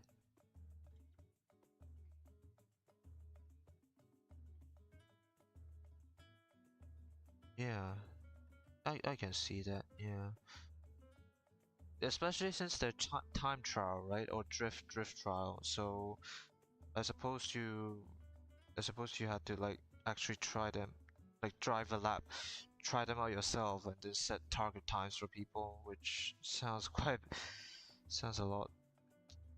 Yeah, a lot of time, a lot of effort and time taken just to get that right. No target times. Okay. Yeah.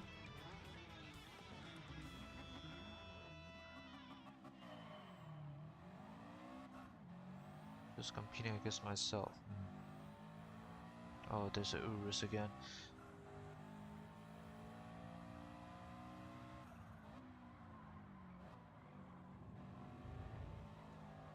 You know one thing about interesting about Deforest Raceway? I've been playing old school GT2 a lot.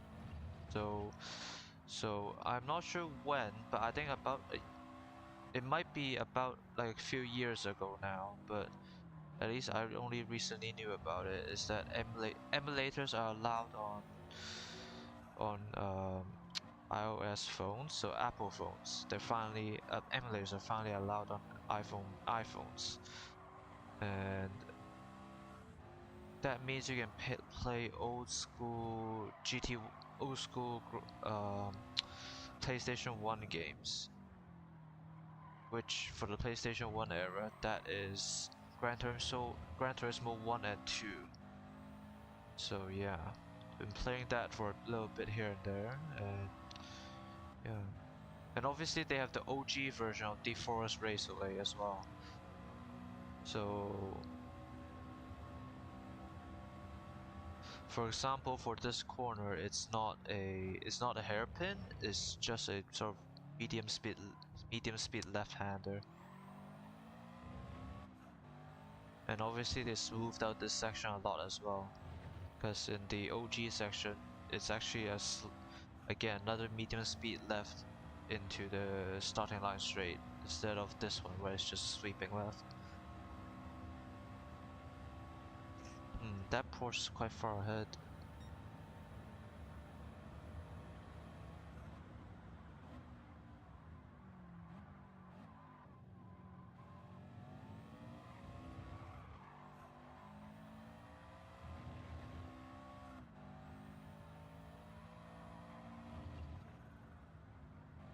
But I think what surprised me the most is that all the braking points and the lines you use in like this new version of Deforest Raceway still works on the old version.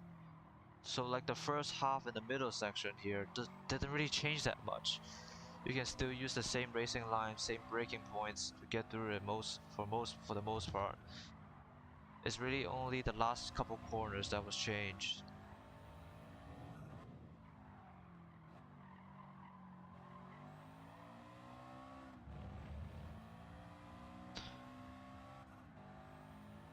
But yeah, with emulators on iOS, we can actually play a lot of stuff now. Like there's N64, there's PS1 obviously, there's also Dreamcast, the Sega Dreamcast, etc.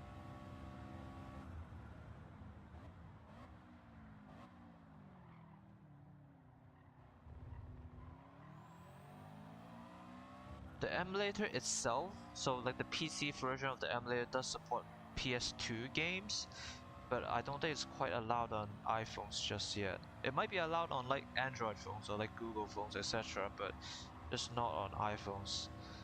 So yeah, I'm definitely looking forward to that as well.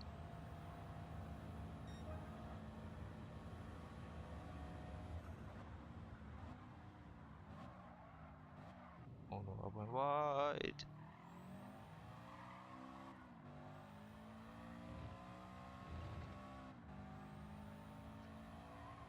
Okay.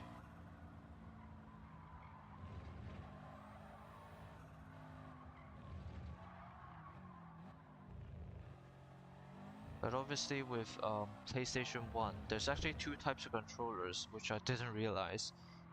There's the one without the joysticks, which is just the base PlayStation 1 controller, and the one with joysticks, which is the DualShock, I believe they call it. So yeah, and obviously you do want to use the DualShock one, because it gives you a bit better control over the handling aspect.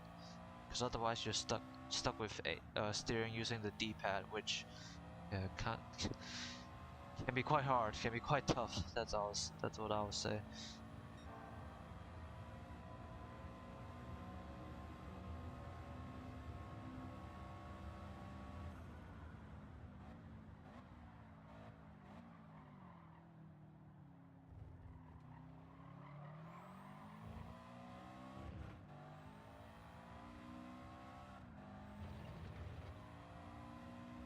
The Porsche is still hot on our ass. So forgot to change gears.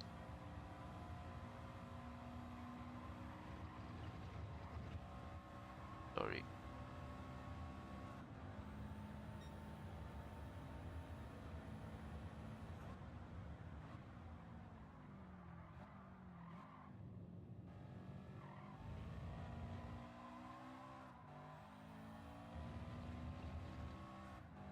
Okay, come on.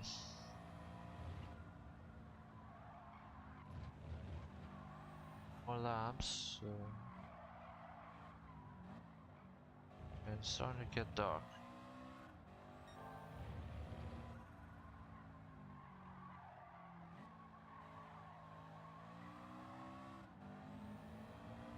One thing I will say about GT2 as well, though, it's obviously the physics isn't quite as refined as, say, the newer GT games, but it's still really well done for its time. Like, you can still feel when the car is actually gonna make through a corner or if it's just gonna understeer or oversteer. Which I think is really impressive. I mean, considering, you know, it's a PlayStation 1, it's kind of still very unique. Like, there's not really any big competitor with it at the time. So, yeah.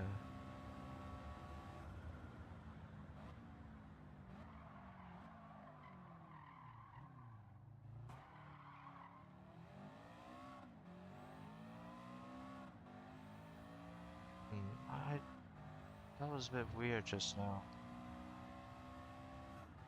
I was clicking the downshift button, but it's not downshifting for some reason. Obviously, I probably braked a bit too late as well, but that was weird.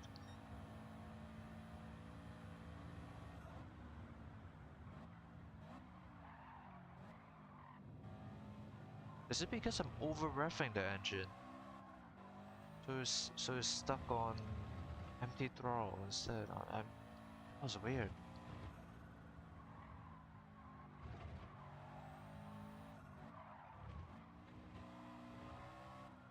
Can't find now.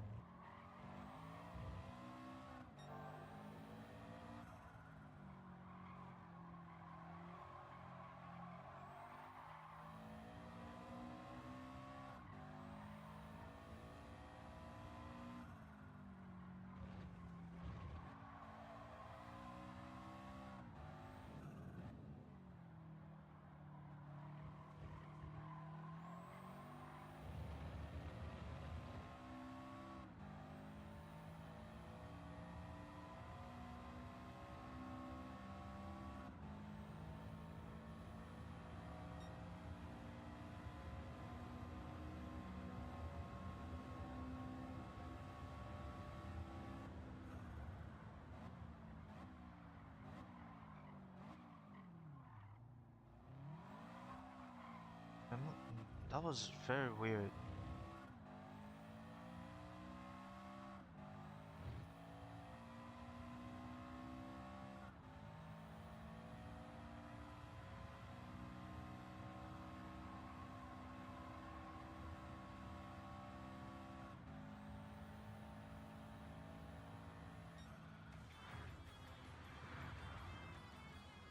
I don't know, something felt weird there. Like I was very spamming the downshift button, but it's just not downshifting. Hmm. Um. Anyway, next race. Start deck now.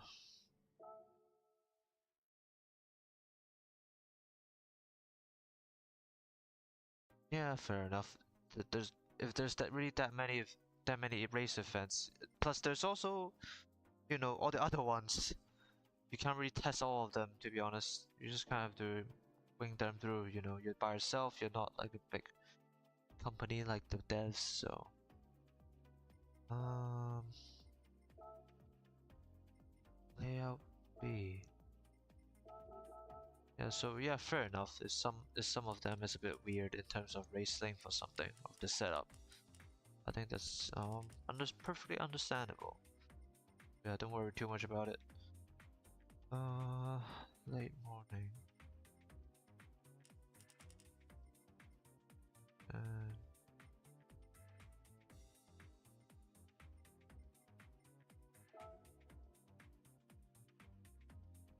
okay.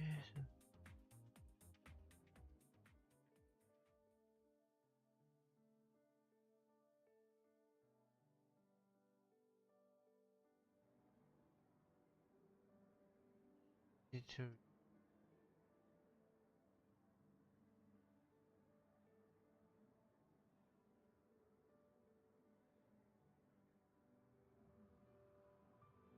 yeah.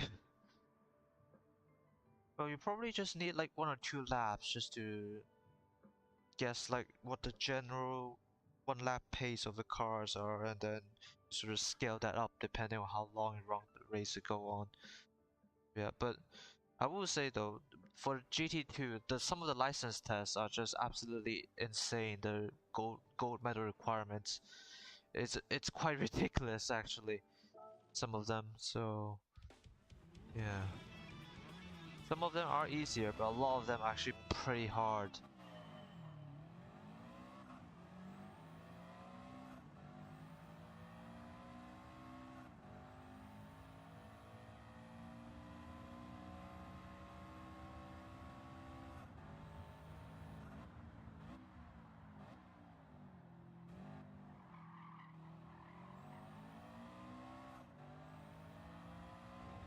It definitely is a lot harder than the more modern ones.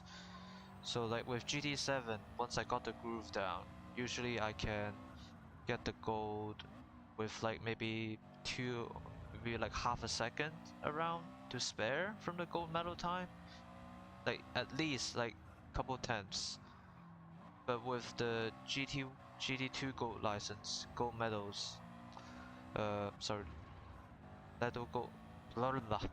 With the GT2 license test, if I want to get a gold medal, even when I do get it, it's only like maybe a few tenths, so like maybe 1/10 or 2/10 or even less actually. Most of them are a couple thousands of seconds from the faster than the gold medal times, which is quite ridiculous. And I'm already doing it on DualShock. Like imagine people back then doing it with the D-pad, which I find quite incredible.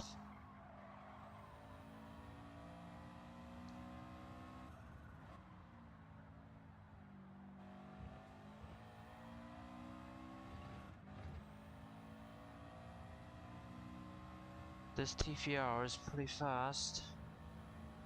There are some slow sections though in the technical parts where you can use it to catch up though.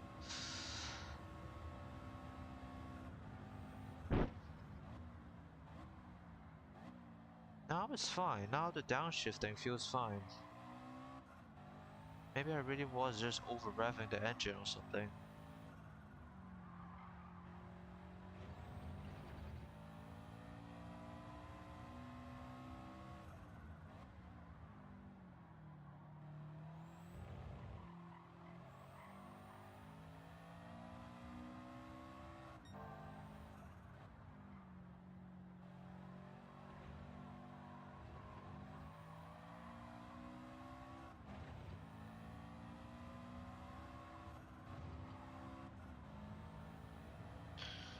Maybe here?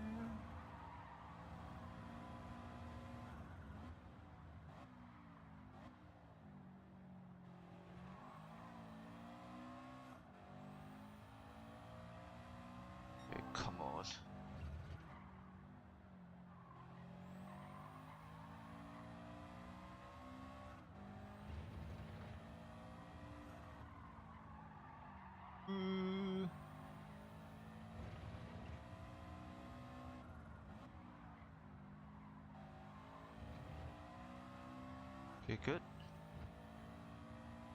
Okay, let's see if the AI catches up or something. It is, okay. There's a Corvette though, so that could be an issue.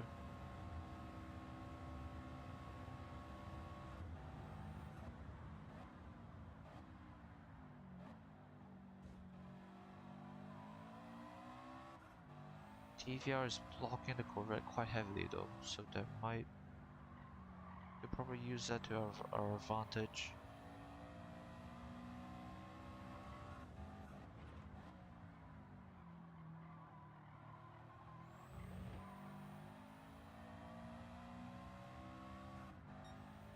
Yeah, I think the Corvette and the TVR is definitely fighting.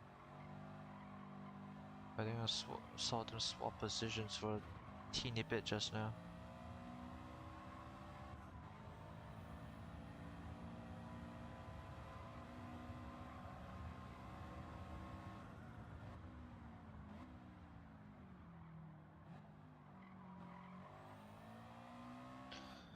Okay, good. Oh, the Corvette got past the TVR. Oh no.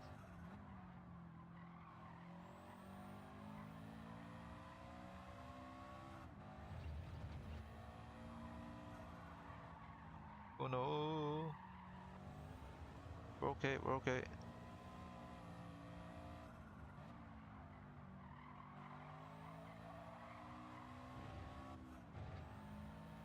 Oh, he's right behind us.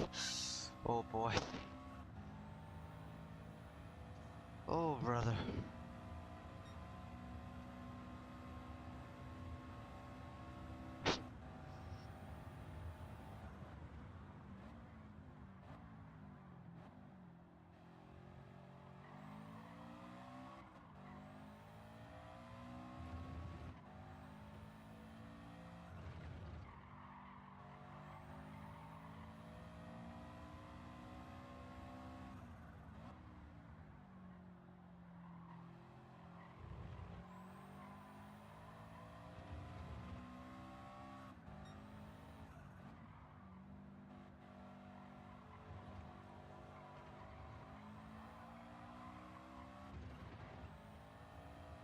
Yep, he slows. AI always slow down there for some reason, which gives us a chance to close in.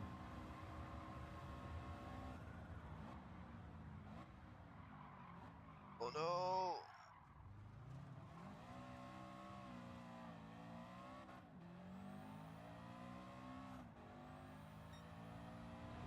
I messed up.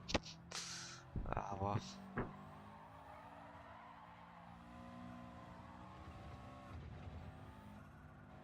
You see?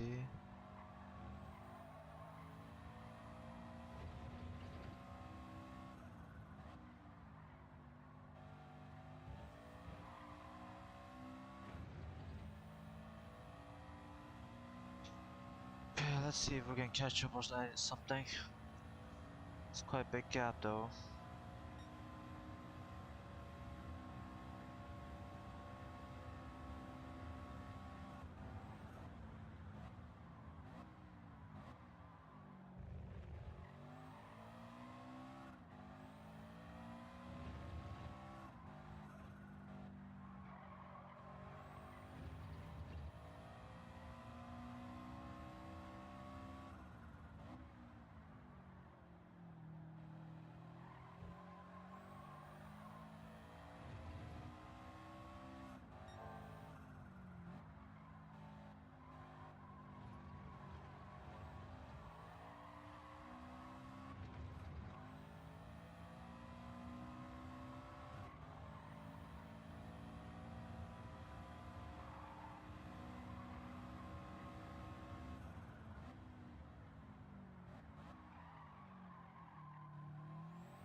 Again, that weird downshifting thing happened again.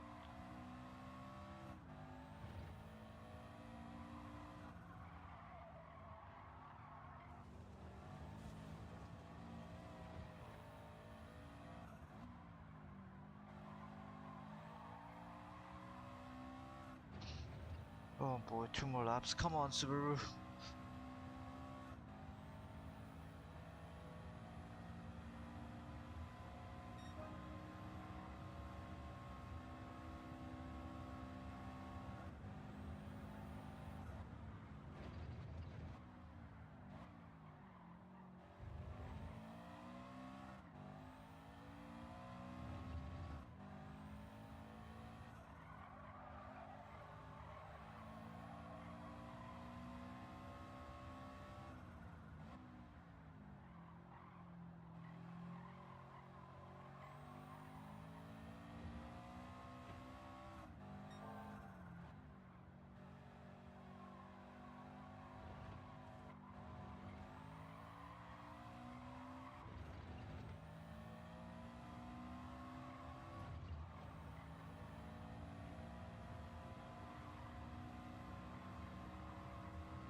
Yeah, definitely close the gap.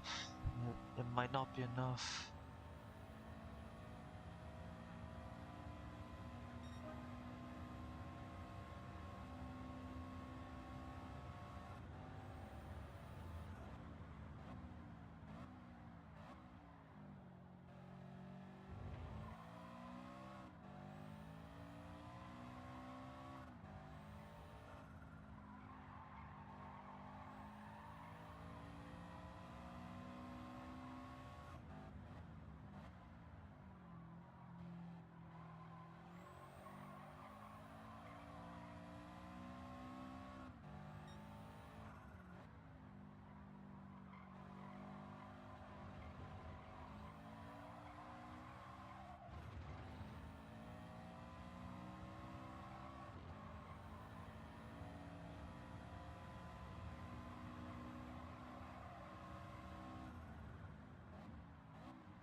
Oh, I thought I messed up on the last corner there, because I think I might have just missed the breaking point.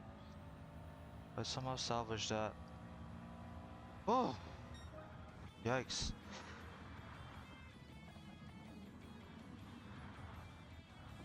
Oh, okay, so it's... Oh, okay, so it's a recent change to stop money shifting. Yeah, because I think that was sort of a thing with GT7, wasn't it? Where people just, when braking, they just, oh no, 1 second. So like, I think like competitive players, I think they just downshift all the way down to the necessary gear and just let the car money shift, just rev way above the max RPM all the time. And it slows down a lot more than just slowly changing the gears. Yeah, that was the thing. Yeah, thank you, thank you.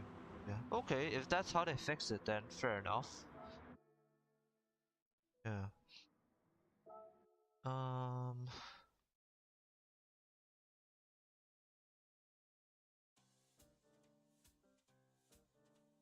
Oh, jeez. Yeah.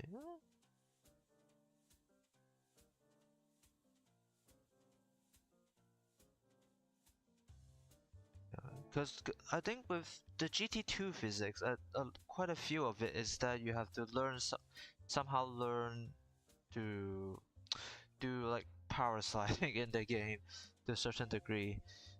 So, which, you know, with its more primitive controls, it can be quite hard. So, yeah, like there was I think there was a license where you do sort of a hairpin turn with a FR car.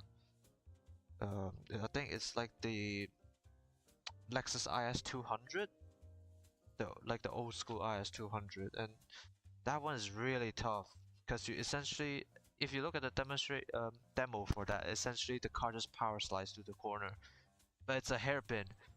It's supposed to. They ask you to power slide through a hairpin pin somehow. But yeah, that one is really tough actually.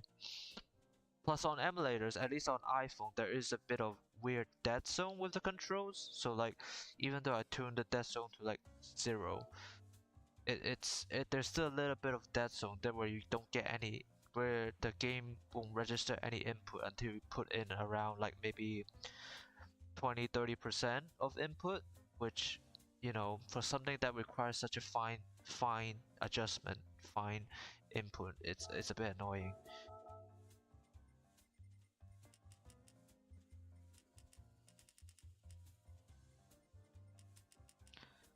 Oh yeah, another track that was in the OG GTs, High Speed Ring.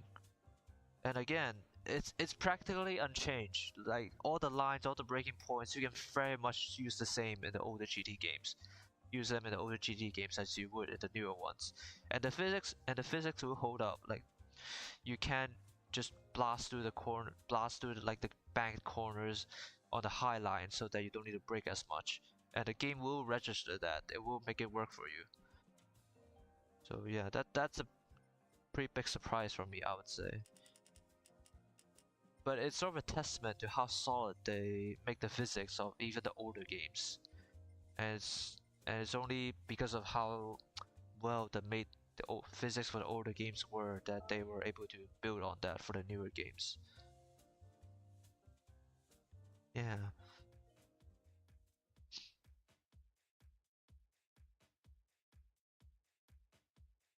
Yeah. GT2 though, I've heard it's a bit of a rush development, hence why it's a bit buggy from time to time. GT1 is like his passion project, but you know, obviously it's a bit more limiting in terms of car selection because most of it's just Japanese cars. GT2 has a much wider roster, but I've heard it's a bit of a rush project. So yeah.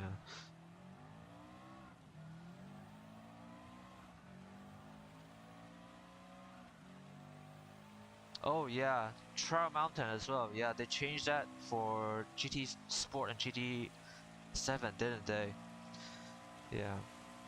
Trial Mountain, the last S bend, you can just blast through it pretty much. As long as you don't like cut through the last part of the corner too much. Oh god.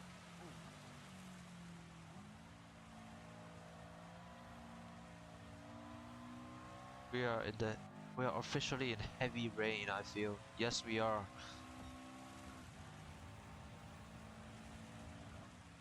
I might want to adjust the torque distribution a bit more towards the front.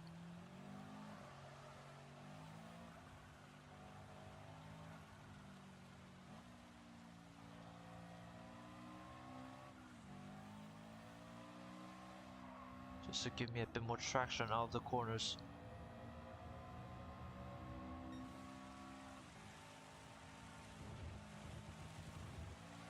Oh.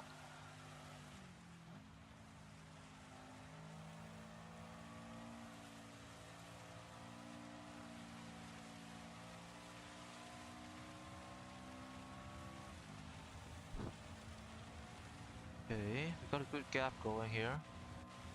They should have a higher top speed than us, the AI.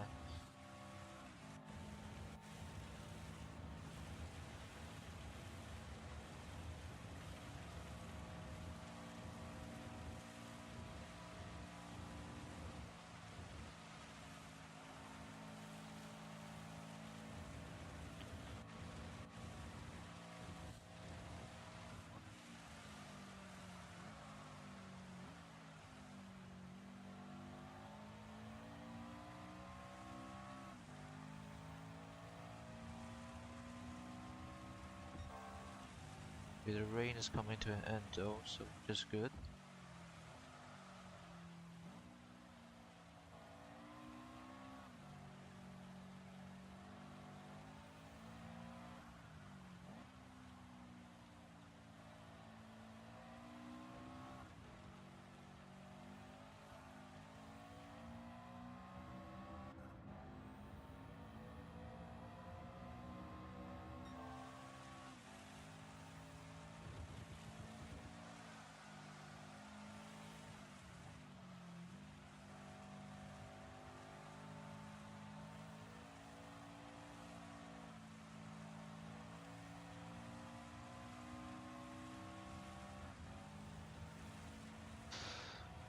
Okay, 2 laps done. We got a good distance for the Cayman.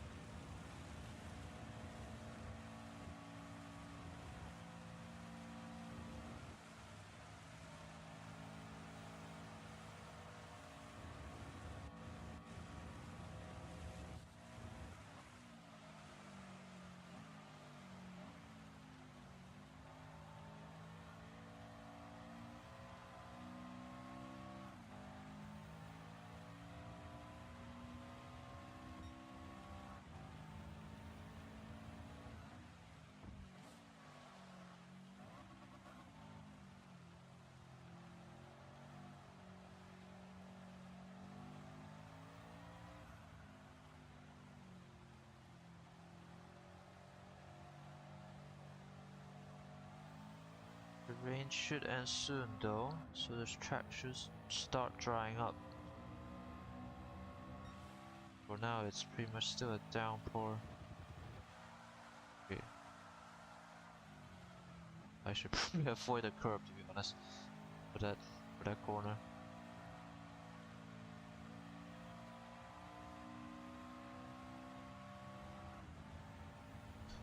Okay, good. Halfway done.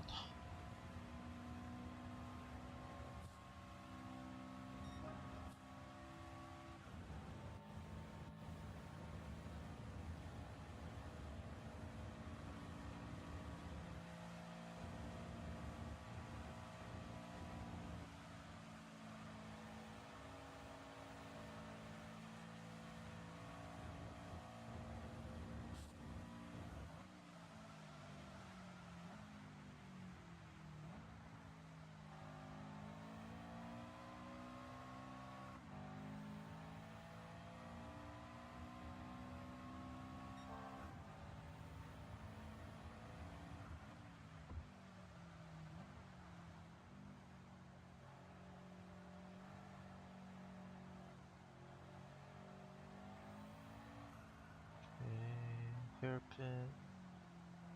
6-second gap. What the hell happened? 6-second gap from the Cayman. What? It's growing bigger. Avoid the curb.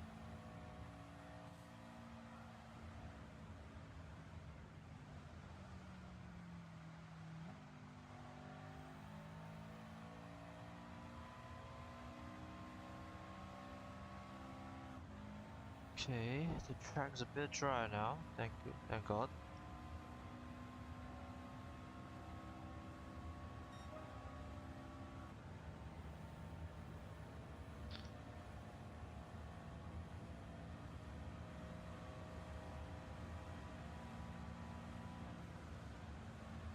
Just slow down here though.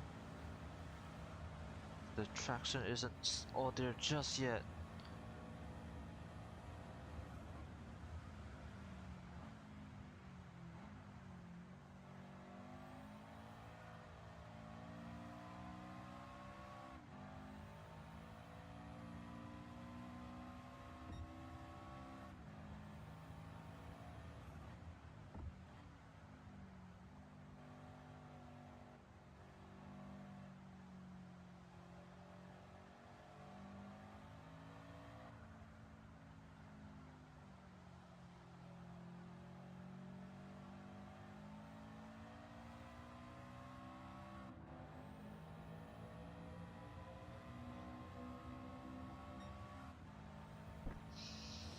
Oh, the curb.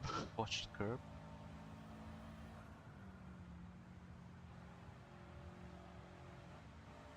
Got a really good gap going though, so this should be an easy win now.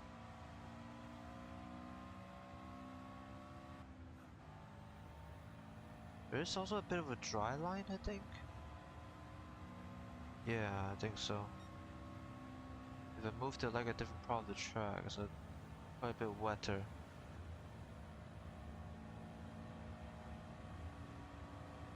But probably useful to stick to it.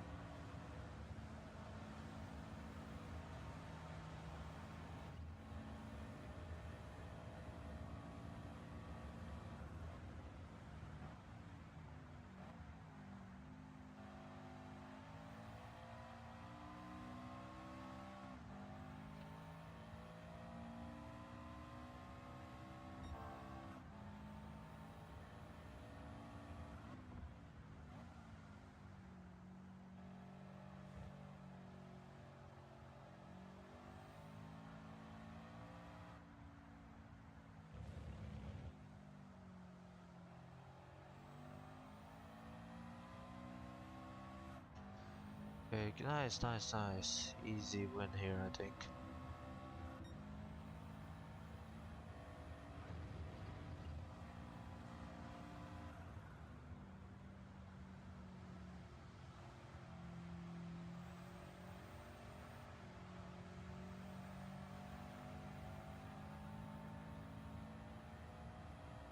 Okay, nice.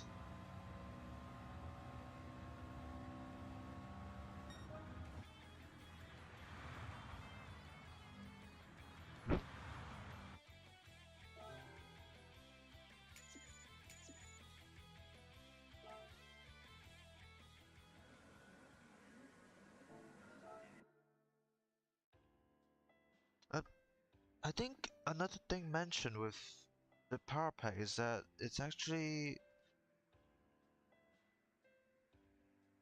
the AI pretty much gets a perfect start every time. At least that's what I heard, which makes it actually quite hard to sort of catch up to them for the first lap or so. Which, I mean, that's understandable, but yeah, I can see why that can become quite annoying soon. Okay, that's a four-door championship done. So next it's the high-powered FR challenge, 585, minimum horsepower. Okay, there's a bit more requirement this time. 1 second. I need sport hard tires, minimum power 500 horsepower, and PP limit 585. But, oh, okay. I bought a TVR a very long time ago just for this purpose, but apparently it's not quite powerful enough. I guess I'm looking at some sort of muscle cars.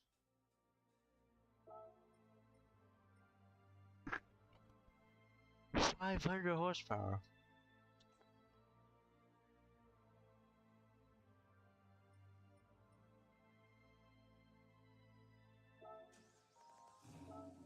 Actually, can we still do that with TVR? We have like maybe 20 PB to work with. I don't think so.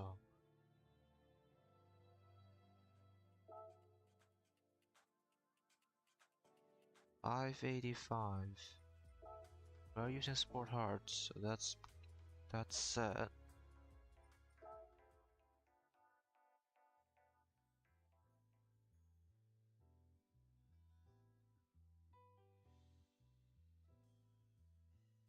Yeah, there is a patch today, so maybe they changed that slightly. Um. Okay, so we can't.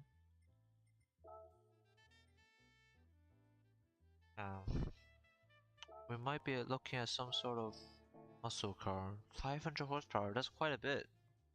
That's quite a bit, my friend.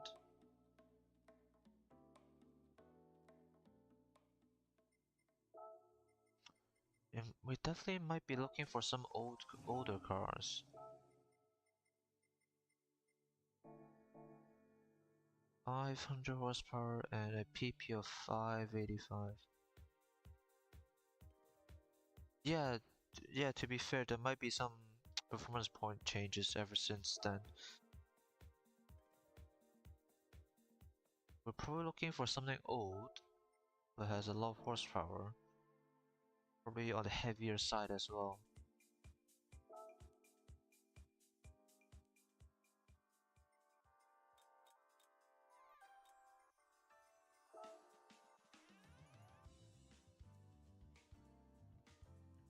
Well, we could just slap a turbo supercharger on the Camaro and call it a day, because it's pretty close then.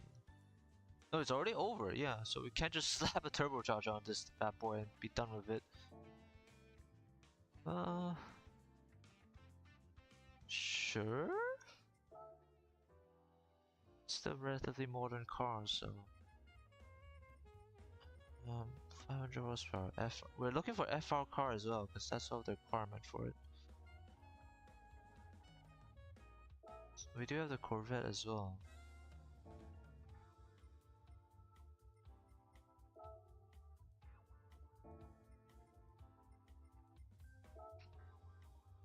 You can also get the 8C and tune it up, but it might be a bit close. Yeah, let's get the Camaro then. Yeah. Yeah, the Camaro with the supercharger then. Probably we'll probably want some brakes on it, because it's got like an extra 100 horses. 585. Okay, let's yeah, 585, 500 horsepower. Okay.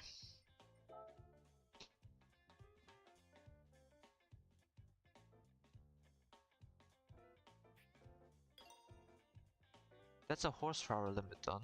we still have quite a bit of PP to use. So probably should spend that on the brakes.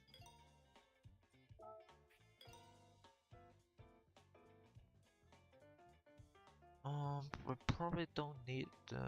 Oh, there is a high torque. Okay. Well,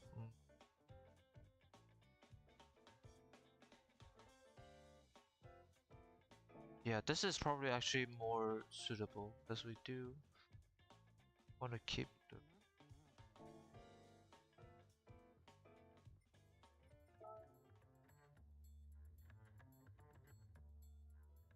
What? Yeah, that's probably mid-range, isn't it?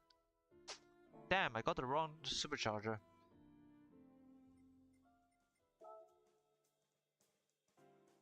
As long as it's within the PP limit, we should be fine. Yeah. Oh well. Okay. The intercool. And why not? We'll save that tiny bit left for suspension in case we need it. Probably. Okay, that's way over. Yeah. We probably won't, but just in case, we do need that suspension tuning.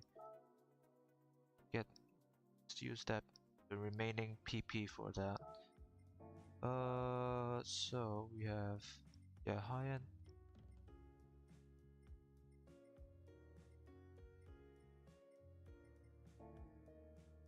6,000 revs for max power and max torque at 5,000 revs.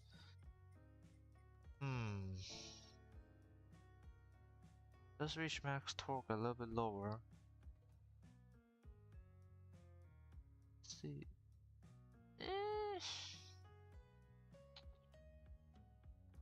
Should be fine. We should be fine keeping it above 5,000 revs. We got... Yeah, good. Okay, let's do this. Let's do this. But yeah, like I said, that's okay. It's a matter of...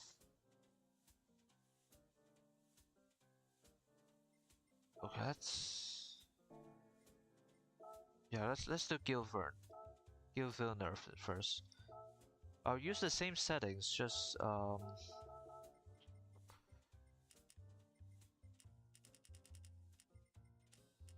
use the same settings, just you know, not the actual track. Okay.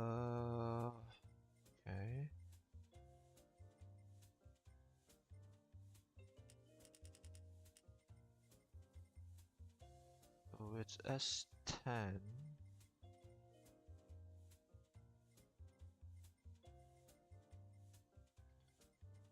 Okay.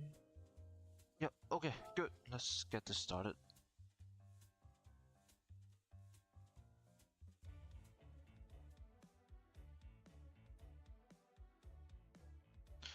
Then I'll use the WRX for this one.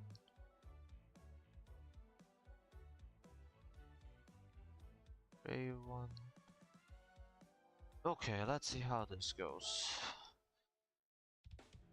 We're still on sport hard tires, so handling might be a bit of an issue.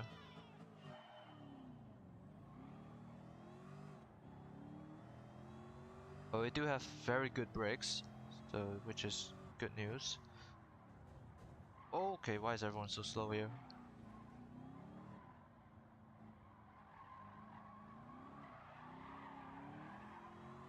The rear very much wants to go out when you put the gas down. Oh no! God bless the racing brakes.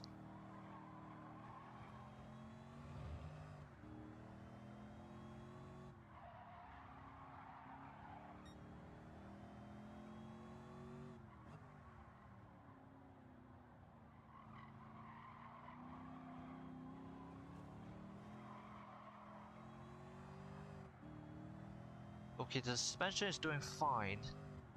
It's perhaps the differential that's getting a bit overwhelmed with this much power.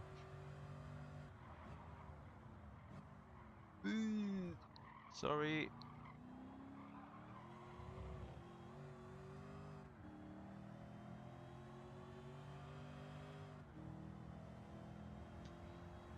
But other than that, the car is handling perfectly fine.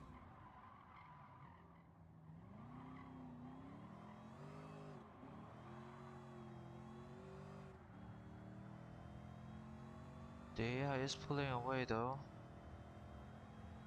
But we need to get past the Audi ASAP.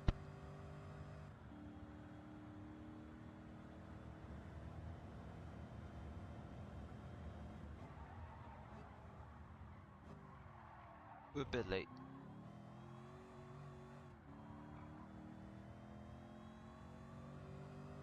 Yeah, unfortunately, I'm still not quite sure of the braking points for this track just yet.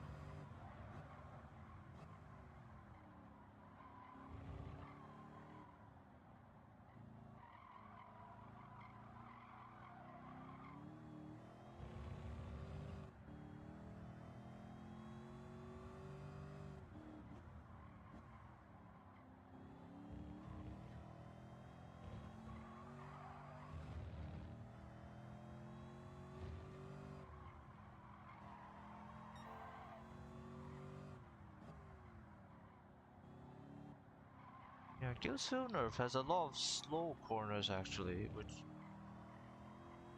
and then for the second half you go into the high speed section. It definitely makes for a bit of a unique experience, I would say. Because obviously with these slow sections you need to be very patient. But then for the latter half of the track it's just a full on pedal to the metal.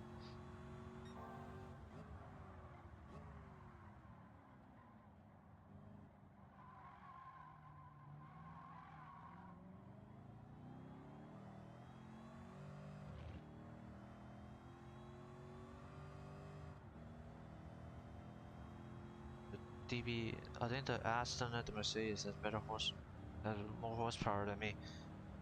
This can be good.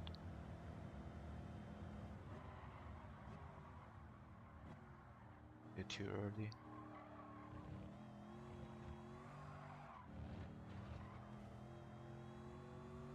Yeah, the differential I think is definitely a bit overwhelmed with over 500 horses.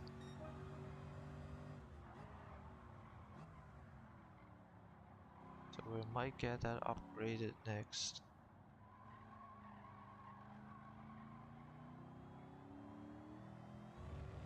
Right, another change with Spec 3 is that they removed the whole invitation system. So any car in the normal car dealership you can just buy now. You don't need to wait for invitation for some of them, which, well, better late than never, I suppose. Like it really shouldn't have been a mechanic in the first place.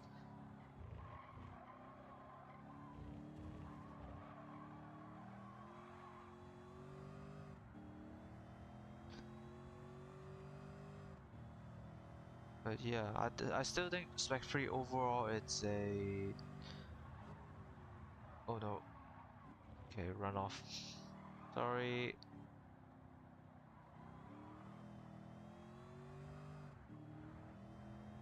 That's an F50 behind us. What is it doing here?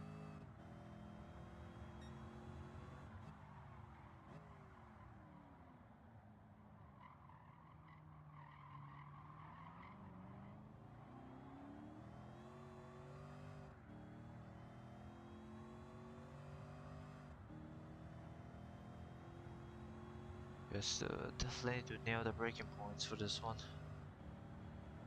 Otherwise I don't have a chance.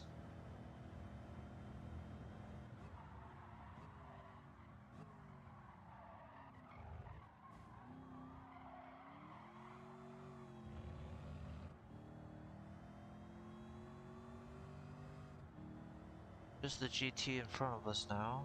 It's a pretty fast car.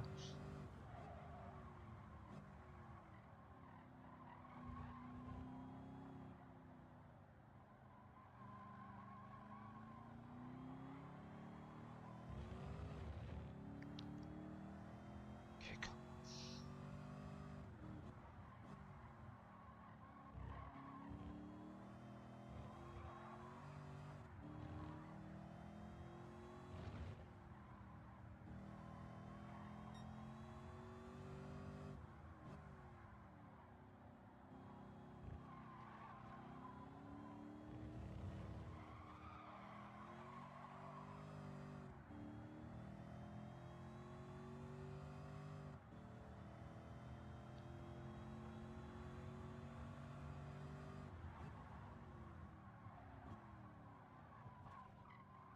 Sausage curb. Hey, come on.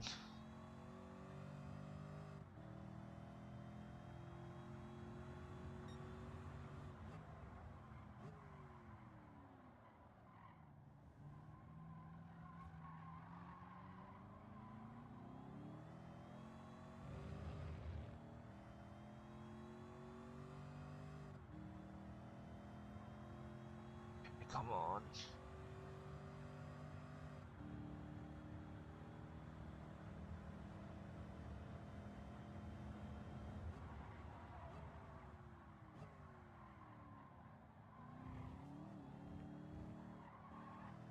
Corner cut there.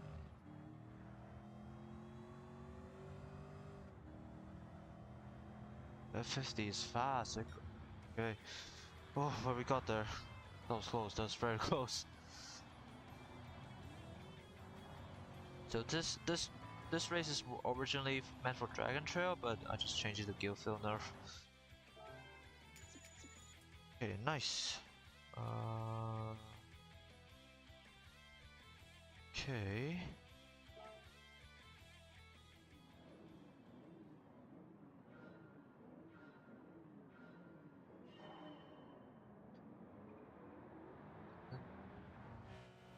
Might have been a Camaro at this actually.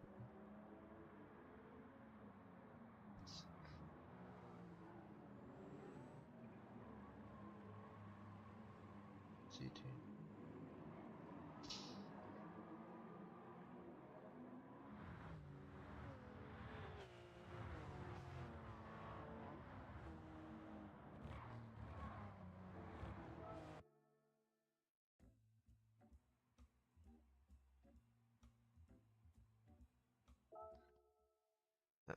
Yeah, I think Gil's Filner is definitely an interesting track because there's a lot of slow sections that sort of slow things down, but then there's a few high speeds. There's the last section which is pure high speed into a braking zone, so into two braking zones, so definitely makes it interesting for races. But again, I haven't tried multiplayer racing just yet, so the jury's still out on that. Whether it's a good fit for the GT3 and the GT2 cars. So next one, let's go to Yas Marina then. Okay.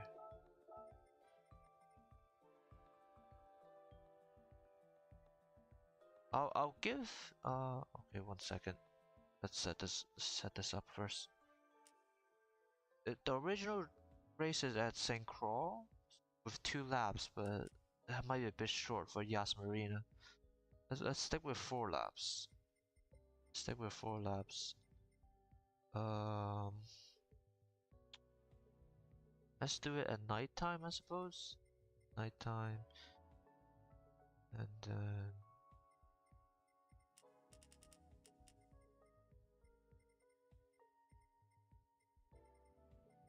okay. Yeah, I'll give the low end supercharger a try then, because it does sort of shifts the torque curve a bit more to the lower end. But this is a high speed track though. But the max horsepower is still the same, I believe. It still has 6,000 revs. So it might not affect the top end acceleration much, but it should affect the low end acceleration. We'll give this a go. Okay, let's see how this goes. 4 laps over Yas Marina. There's an LFA and B412C here. What the hell?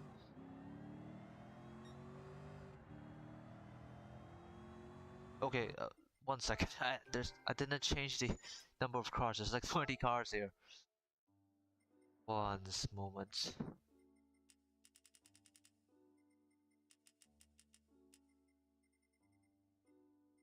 Okay, that's a lot better. Okay, let's see how this goes. Yas Marina.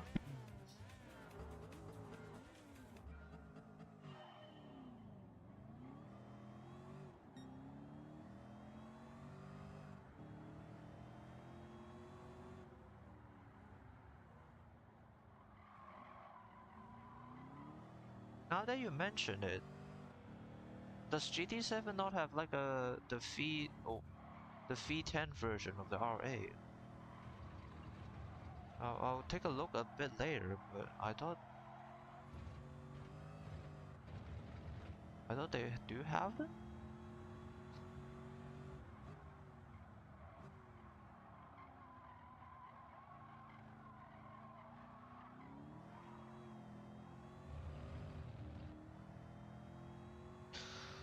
Okay. Okay, this the hairpin coming up. Ugh. I'll definitely need to be careful with the braking point.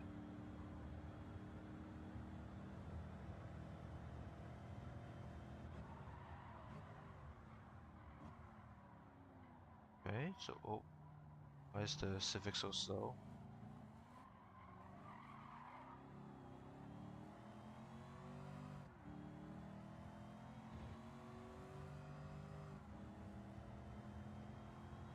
Okay, just the R8 left.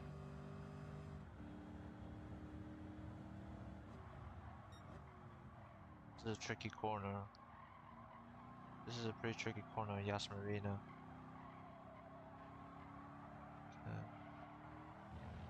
Okay.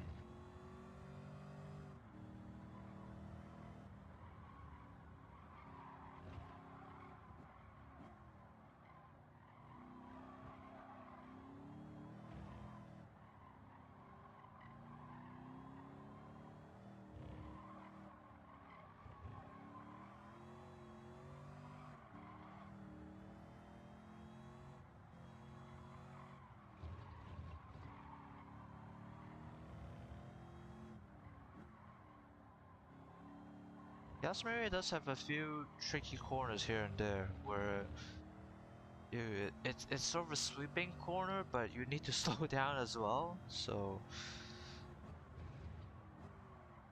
yeah, it definitely makes it a bit more interesting, I would say.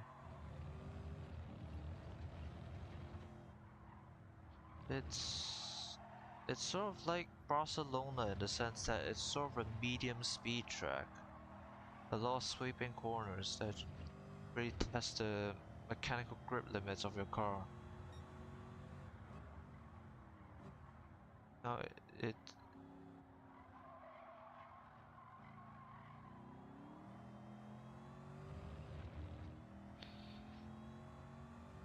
but also I suppose it also means that driving cars with like a high downforce, so like race cars on Yas Marina compared to driving just street cars, it's a quite different experience.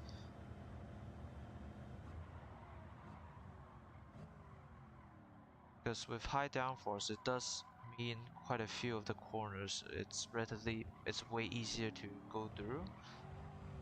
But with street cars, you're just only relying on the tires for grip, so you do have to slow down quite a bit for those. Which in a race car you don't really need to, because you got downforce.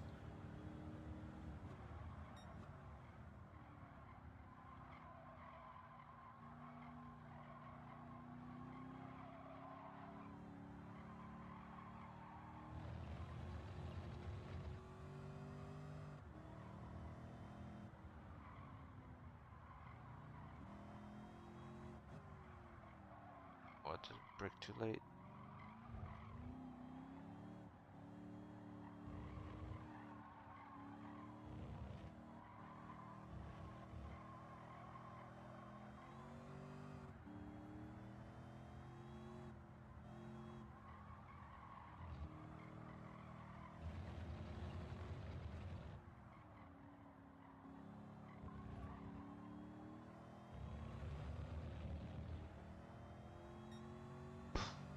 Okay.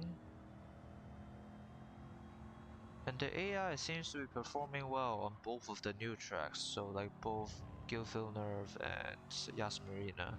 Like they're keeping up with me pretty well. Obviously they do have more powerful cars, but in terms of cornering, they aren't too far behind, I would say. Which I think is good enough.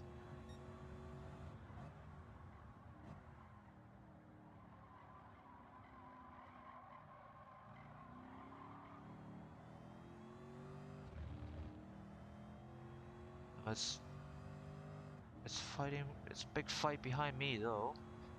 The Citroen climb up to second, but there's also the Cobra, the Civic, and the R8.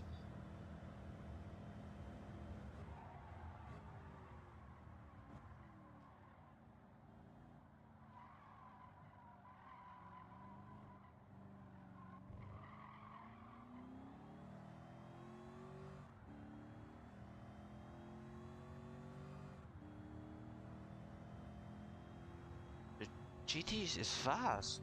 Citroen GT is fast. Holy hell!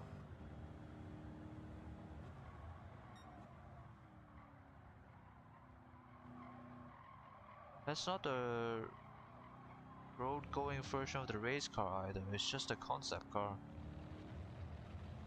Yeah.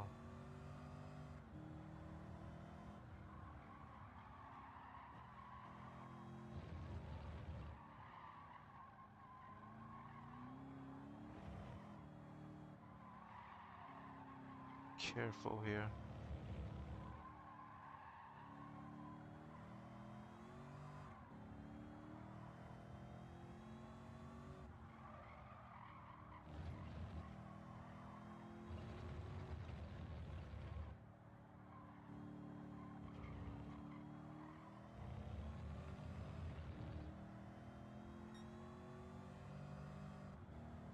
Okay, last lap. Just need to hold off the GT behind us.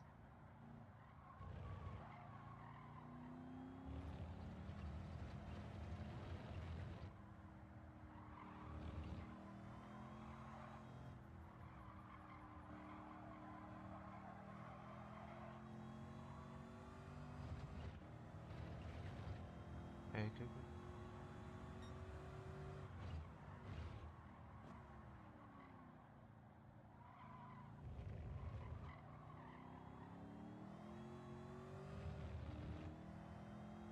Okay. Oh, the GT is catching fast. Catching up fast.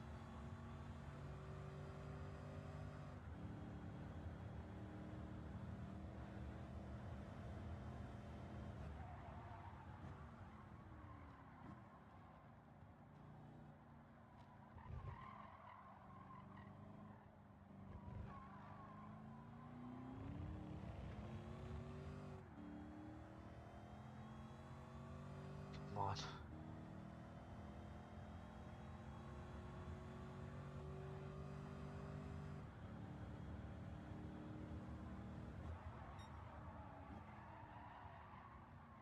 Went wide. Like I said, this corner is very tricky. Especially for a car with no downforce.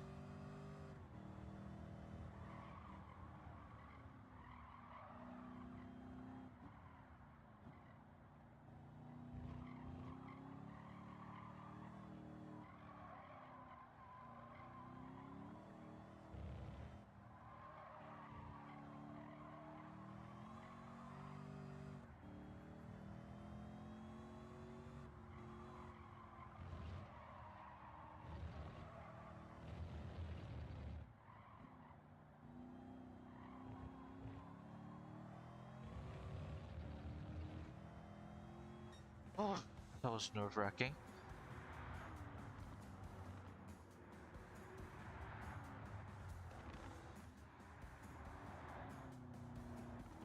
Running harm is well, they do for car for the thing you mentioned about winning specific cars from events or thing. They do that quite a lot for the GT5 early. So you win a specific championship, and they will give you a ticket to exchange it for a car that's you can only really get using that ticket. So yeah, maybe they got the invitation idea from that, but obviously the execution is a lot better in GT5 since it's a very clear, oh, you win this championship here, you get a ticket to exchange for a specific car instead of the lottery system that we have for the car invitations in GT7. Not the V8 generation.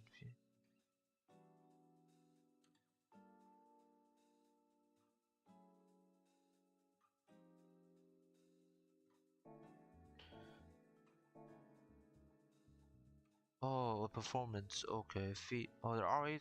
Oh, R8 feet and performance. You're talking about that generation. Okay, yeah. I think. Let's see. Let's see.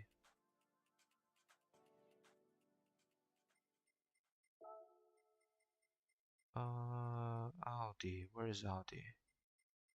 There.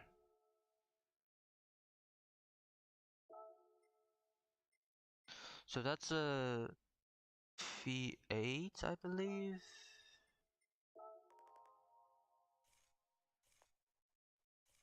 Yeah, this is the V8. That's the first gen R8. And then the V10 Plus. Yeah, 2016. So that's the first generation V10, I suppose. And then there's the Performance and the Performance Plus versions, which is the last generation of the V10s. Okay, yeah, I see what you mean, I think. But this have been just passing frequently.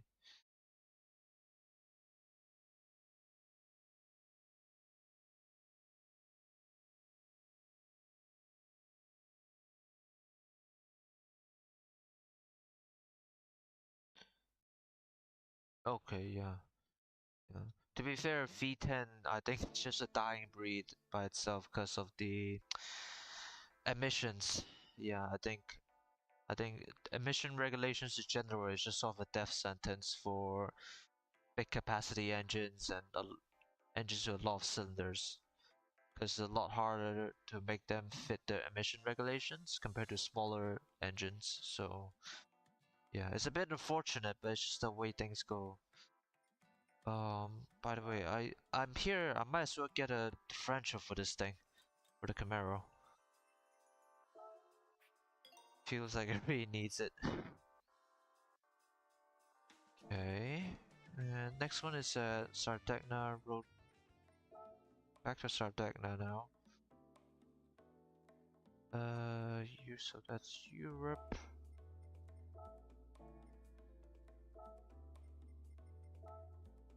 Layout A. 4 laps. 10 cars. Okay.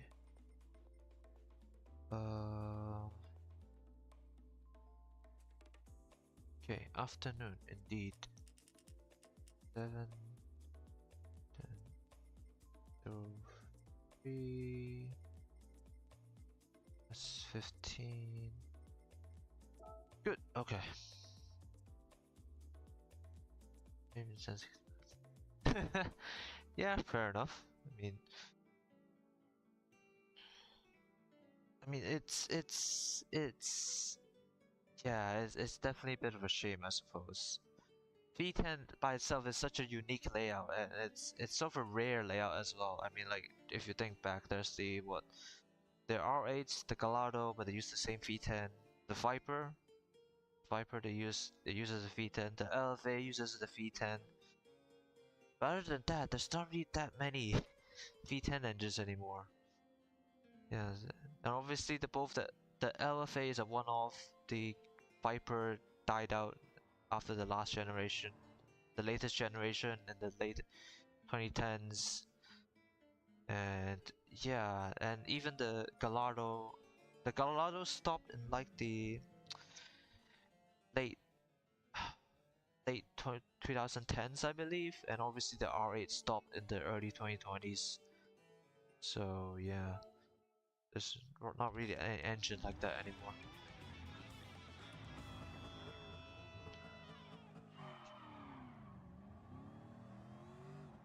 Oh, I bought a new differential for this for the Camaro. I forgot to. I didn't even change it. Okay, so uh, yeah, the original settings are already quite low. So we'll probably just stick it all the way down, essentially. If it's a bit too stiff or too in, yeah, too sluggish, then I'll tune it back up a bit, but hopefully this should help with the wheel spin.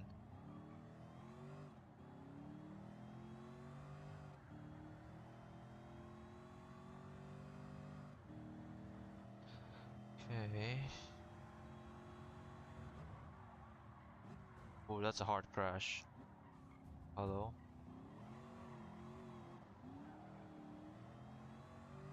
Maybe I brakes a bit too much for that for turn 1.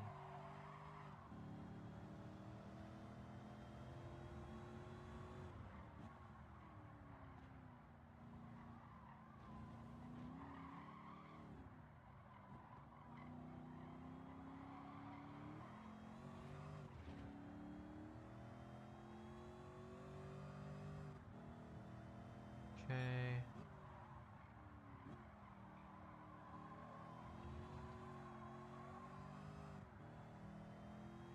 Yeah, I think that pretty much solved the wheel spin. Oh, why are you braking?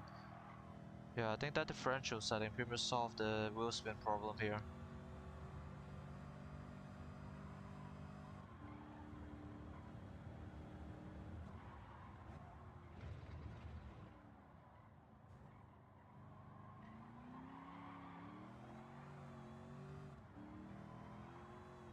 Okay, just a Ford GT. Ooh, that was close.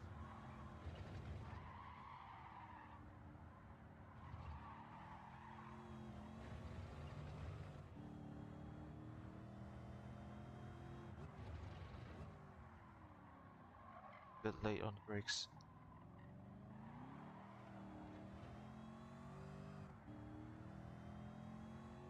Yeah, we could probably tune up the sensitivity a little bit. Feels like does feel a little bit sluggish at the moment, sometimes.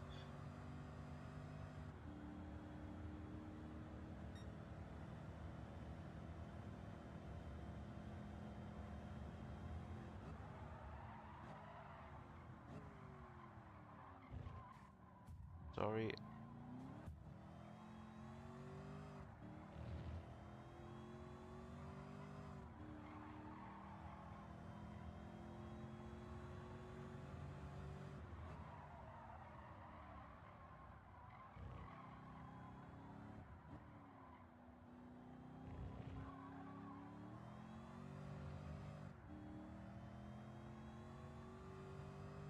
Okay, just the SLS in front now. It's gonna be a hard fight though. I believe the SLS does have more horsepower than us.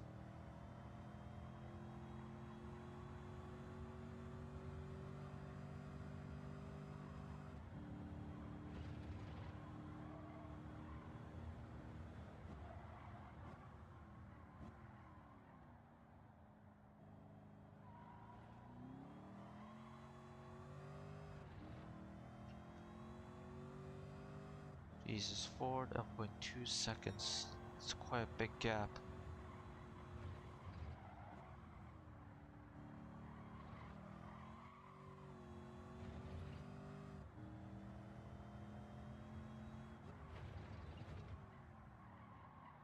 Okay, okay, definitely need to brake a lot earlier for this here.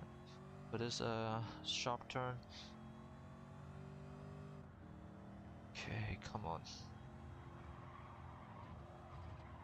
Oh, understeer, understeer.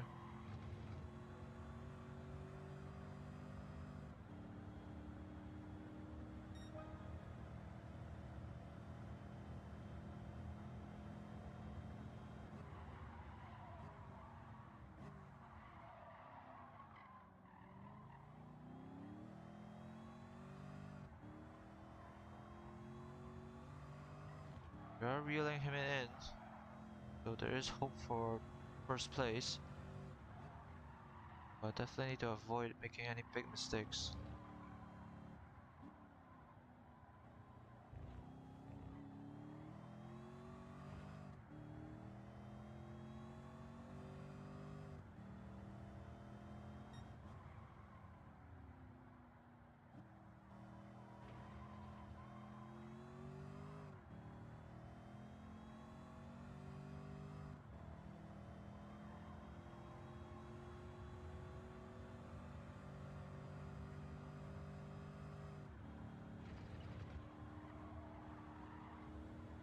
break. Maybe a teeny bit early.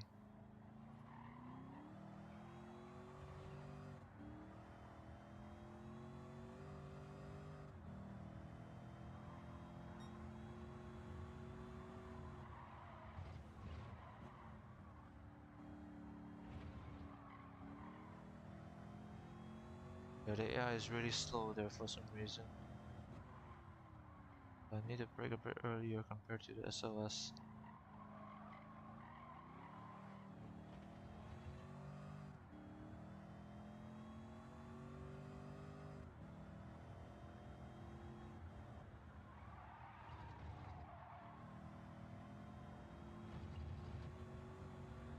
Going through.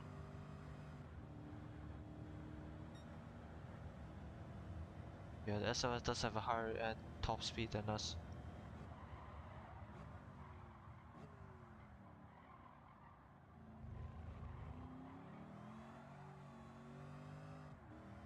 Oh, why does the AI always break there?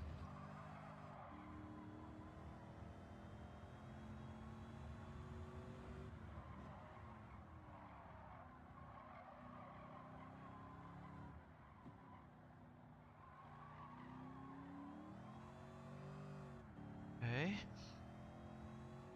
Not a big gap though, so I need to stay vigilant.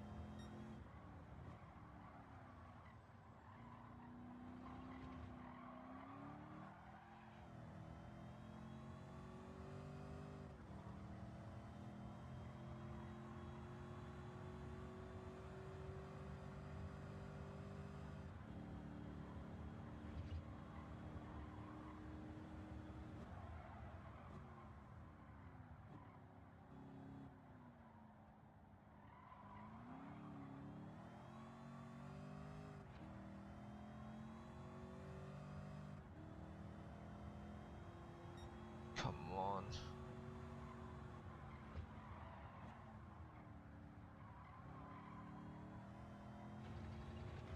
Be good.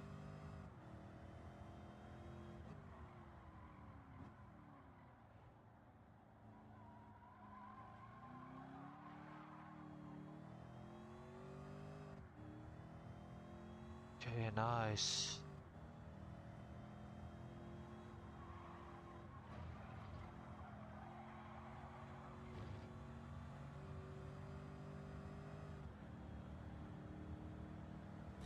Beautiful. Whoosh. Bit tight, but make it work.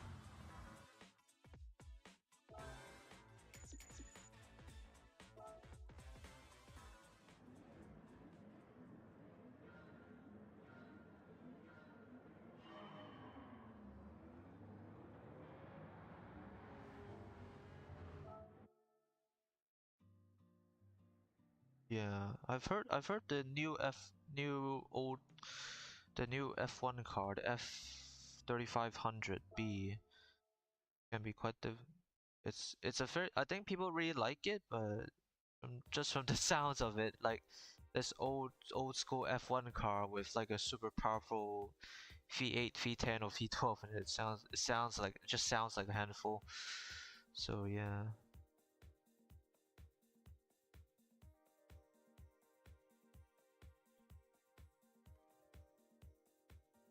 Wait, they put a V10 in a Touareg. What the hell? Hybrid turbine. Yeah. They put a V10 in a Touareg. What the I mean, in terms of all-ball engines, there's always the W12 in a Bentley. I'm not sure if they're still using it though, with the latest generation of Continentals. And the last one for the championship is Tokyo Expressway. Okay. East clockwise. Oh god, this one. Oh boy. uh. Oh boy, this one. How many laps are we doing? 4 laps. This one with the long ass start line straight. And afternoon as well.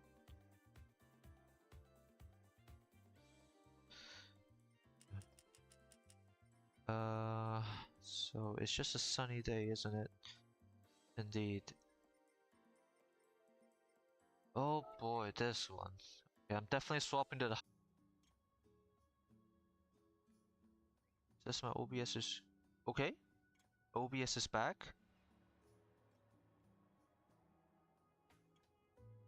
Okay, yeah. It's 7,000. Okay, my Wi-Fi is fine. Sorry about that. It's just that was weird. OBS just randomly disconnected and reconnected, so there might be a bit of a lag there. Sorry. Um, but yeah, okay. This one's a tough one, because obviously with that huge start line straight, it's. Oh, I put ballast on this thing. Oh, that explains a lot. Um, so the PP limit, I didn't even realize I put ballast on this. Uh, so let's maybe. Oh, that explains why it still fits the PP limit despite everything I've done. Uh, let's push this up slightly.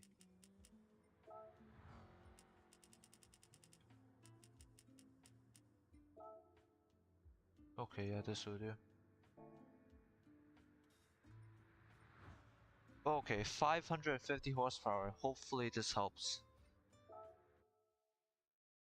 But yeah, it still depends on what car we're facing at the end of the day.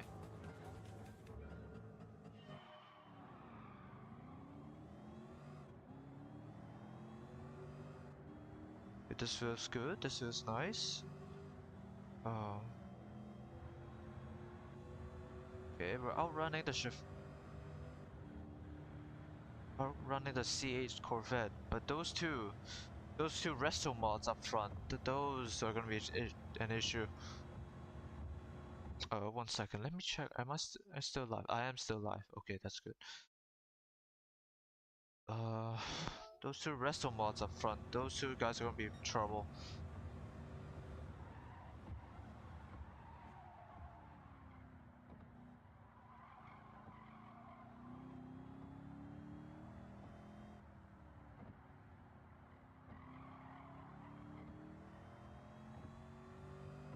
Hopefully we can catch them in the corners, but yeah, they're still gonna have a massive leg up on the start line straight.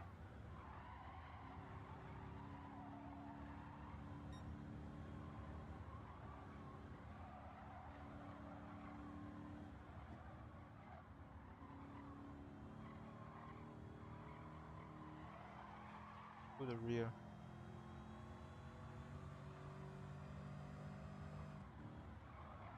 Oh no, the wall!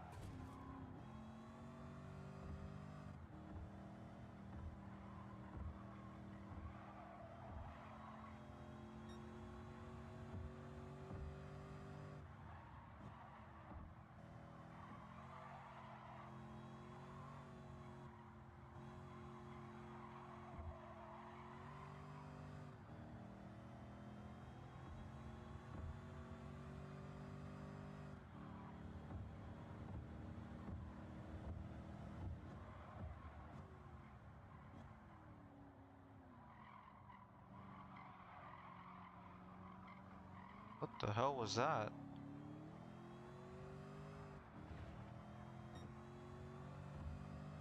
How much horsepower does this resto mod Chevy Nova have? Holy hell. I don't have that. I'm. It's not like I'm lacking in horsepower either. I got like what, 560?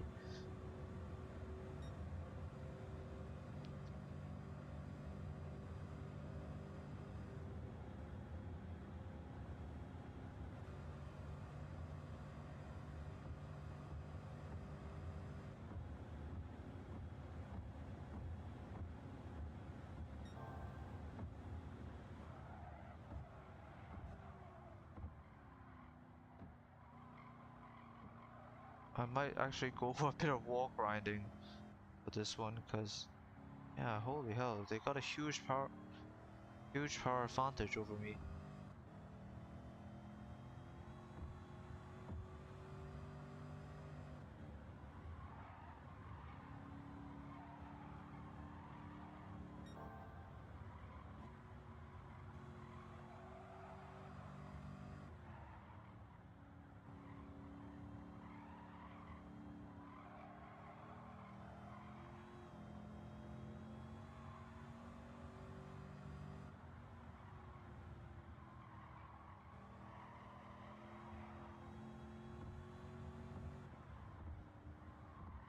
That's one of them.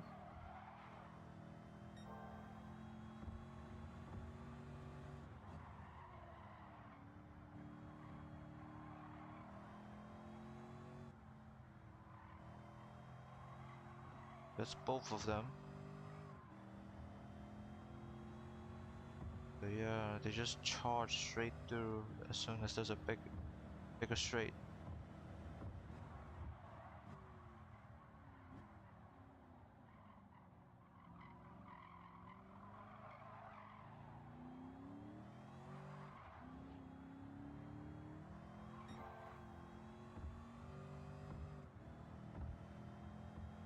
I'm hoping to tune down the LSD again, the differential again.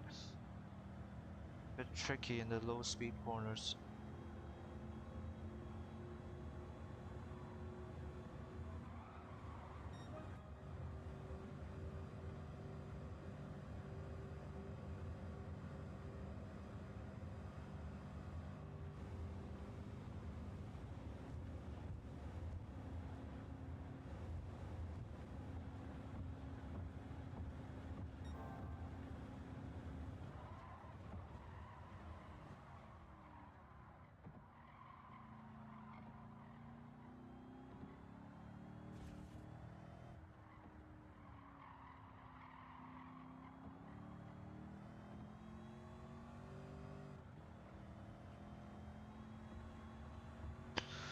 Okay, we somehow kept them behind us.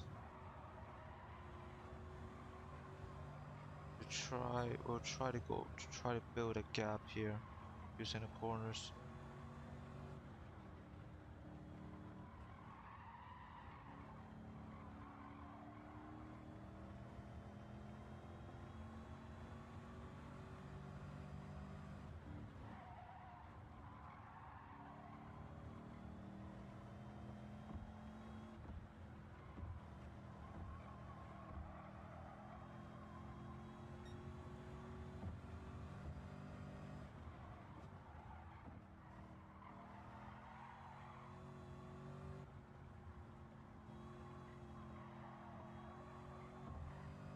Jesus, they're hounding me.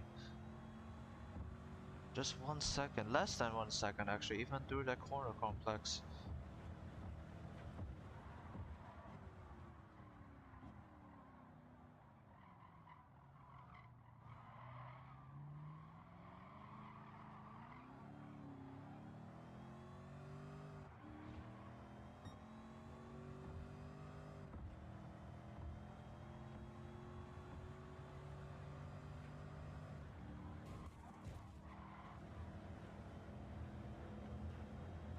Hmm. Did I brake too early for the last hairpin? Maybe.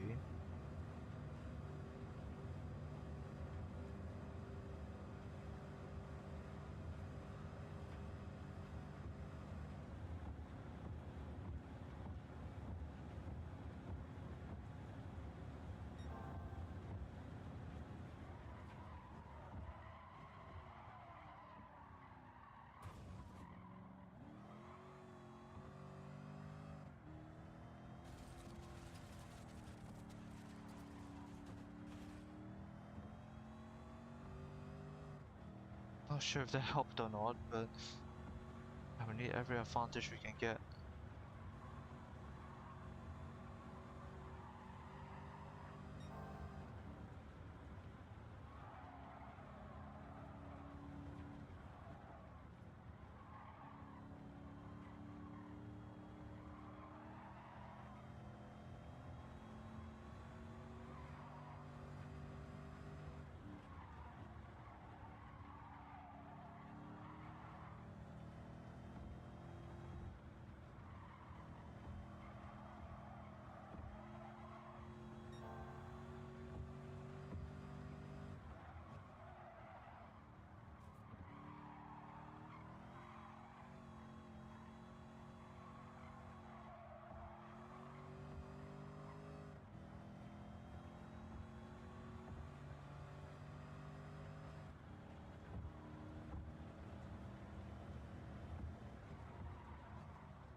Sorry.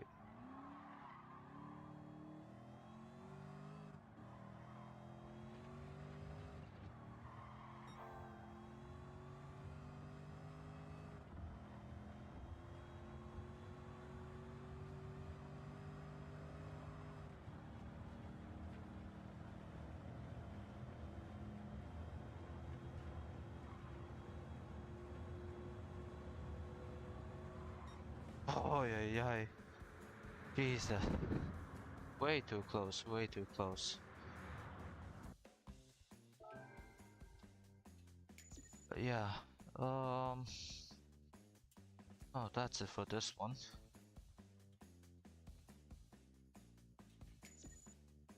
It's always tricky racing in Tokyo because of the extremely long straights. But yeah, thankfully we made it through.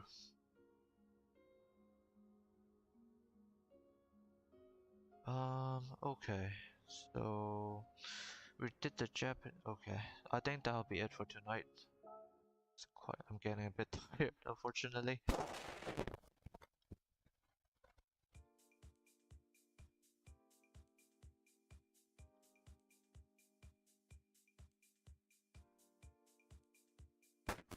But yeah, I'll show off where we are right now.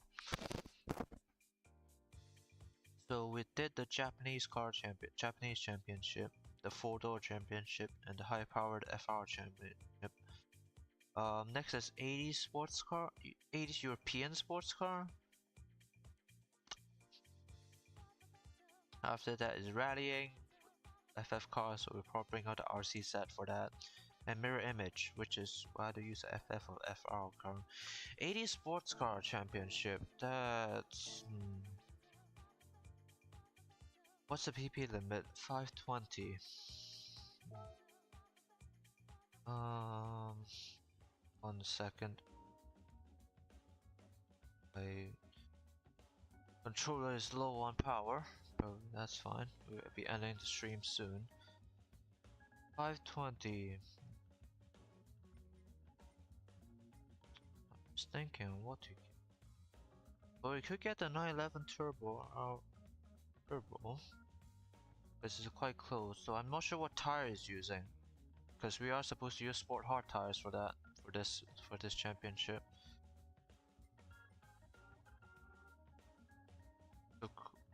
Yeah, the Countach is way too high.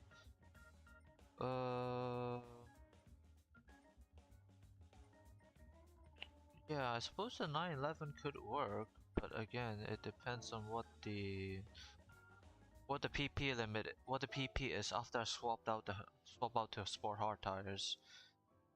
If that doesn't work at the end, there's always the M3. Just a few upgrades and it will work just fine. It's already a sport hard, so yeah, just some little bit of upgrades here and there and it will work just fine.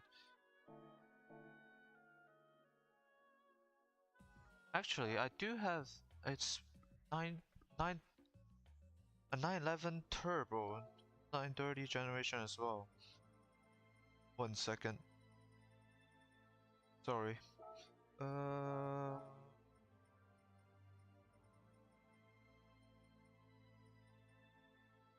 yeah, here it is. Yeah, so its standard is comfort softs. It says fully stock. Indeed. Okay, so let's buy 4 hard tires for this one and see. This is my own. This is from before I started this whole campaign, so don't worry, I won't be using this thing. It's just a test.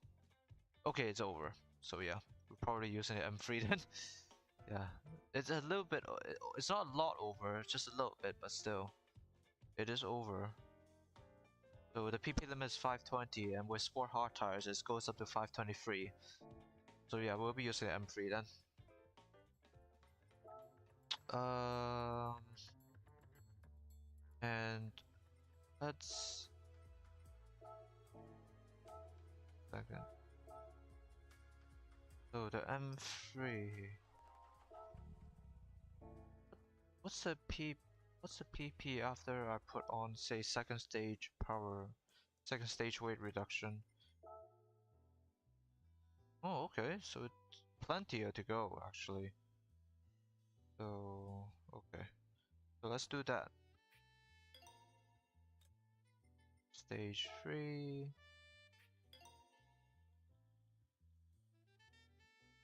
Okay. We do actually quite a bit here.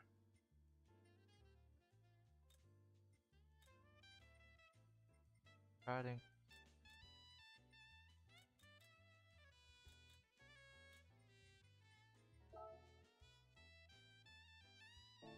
8.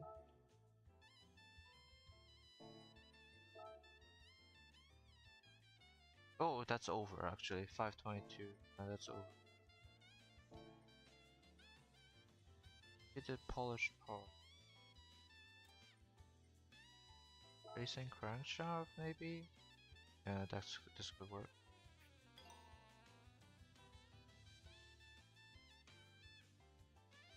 Okay. Yeah, let's do this. We might need brakes, we might need a suspension, we might differential or something. So yeah.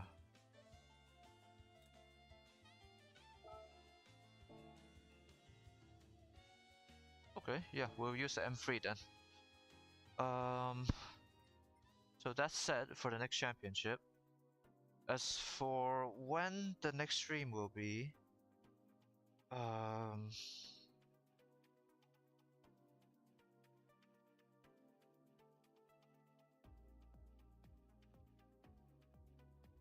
one second. Let me take a look actually.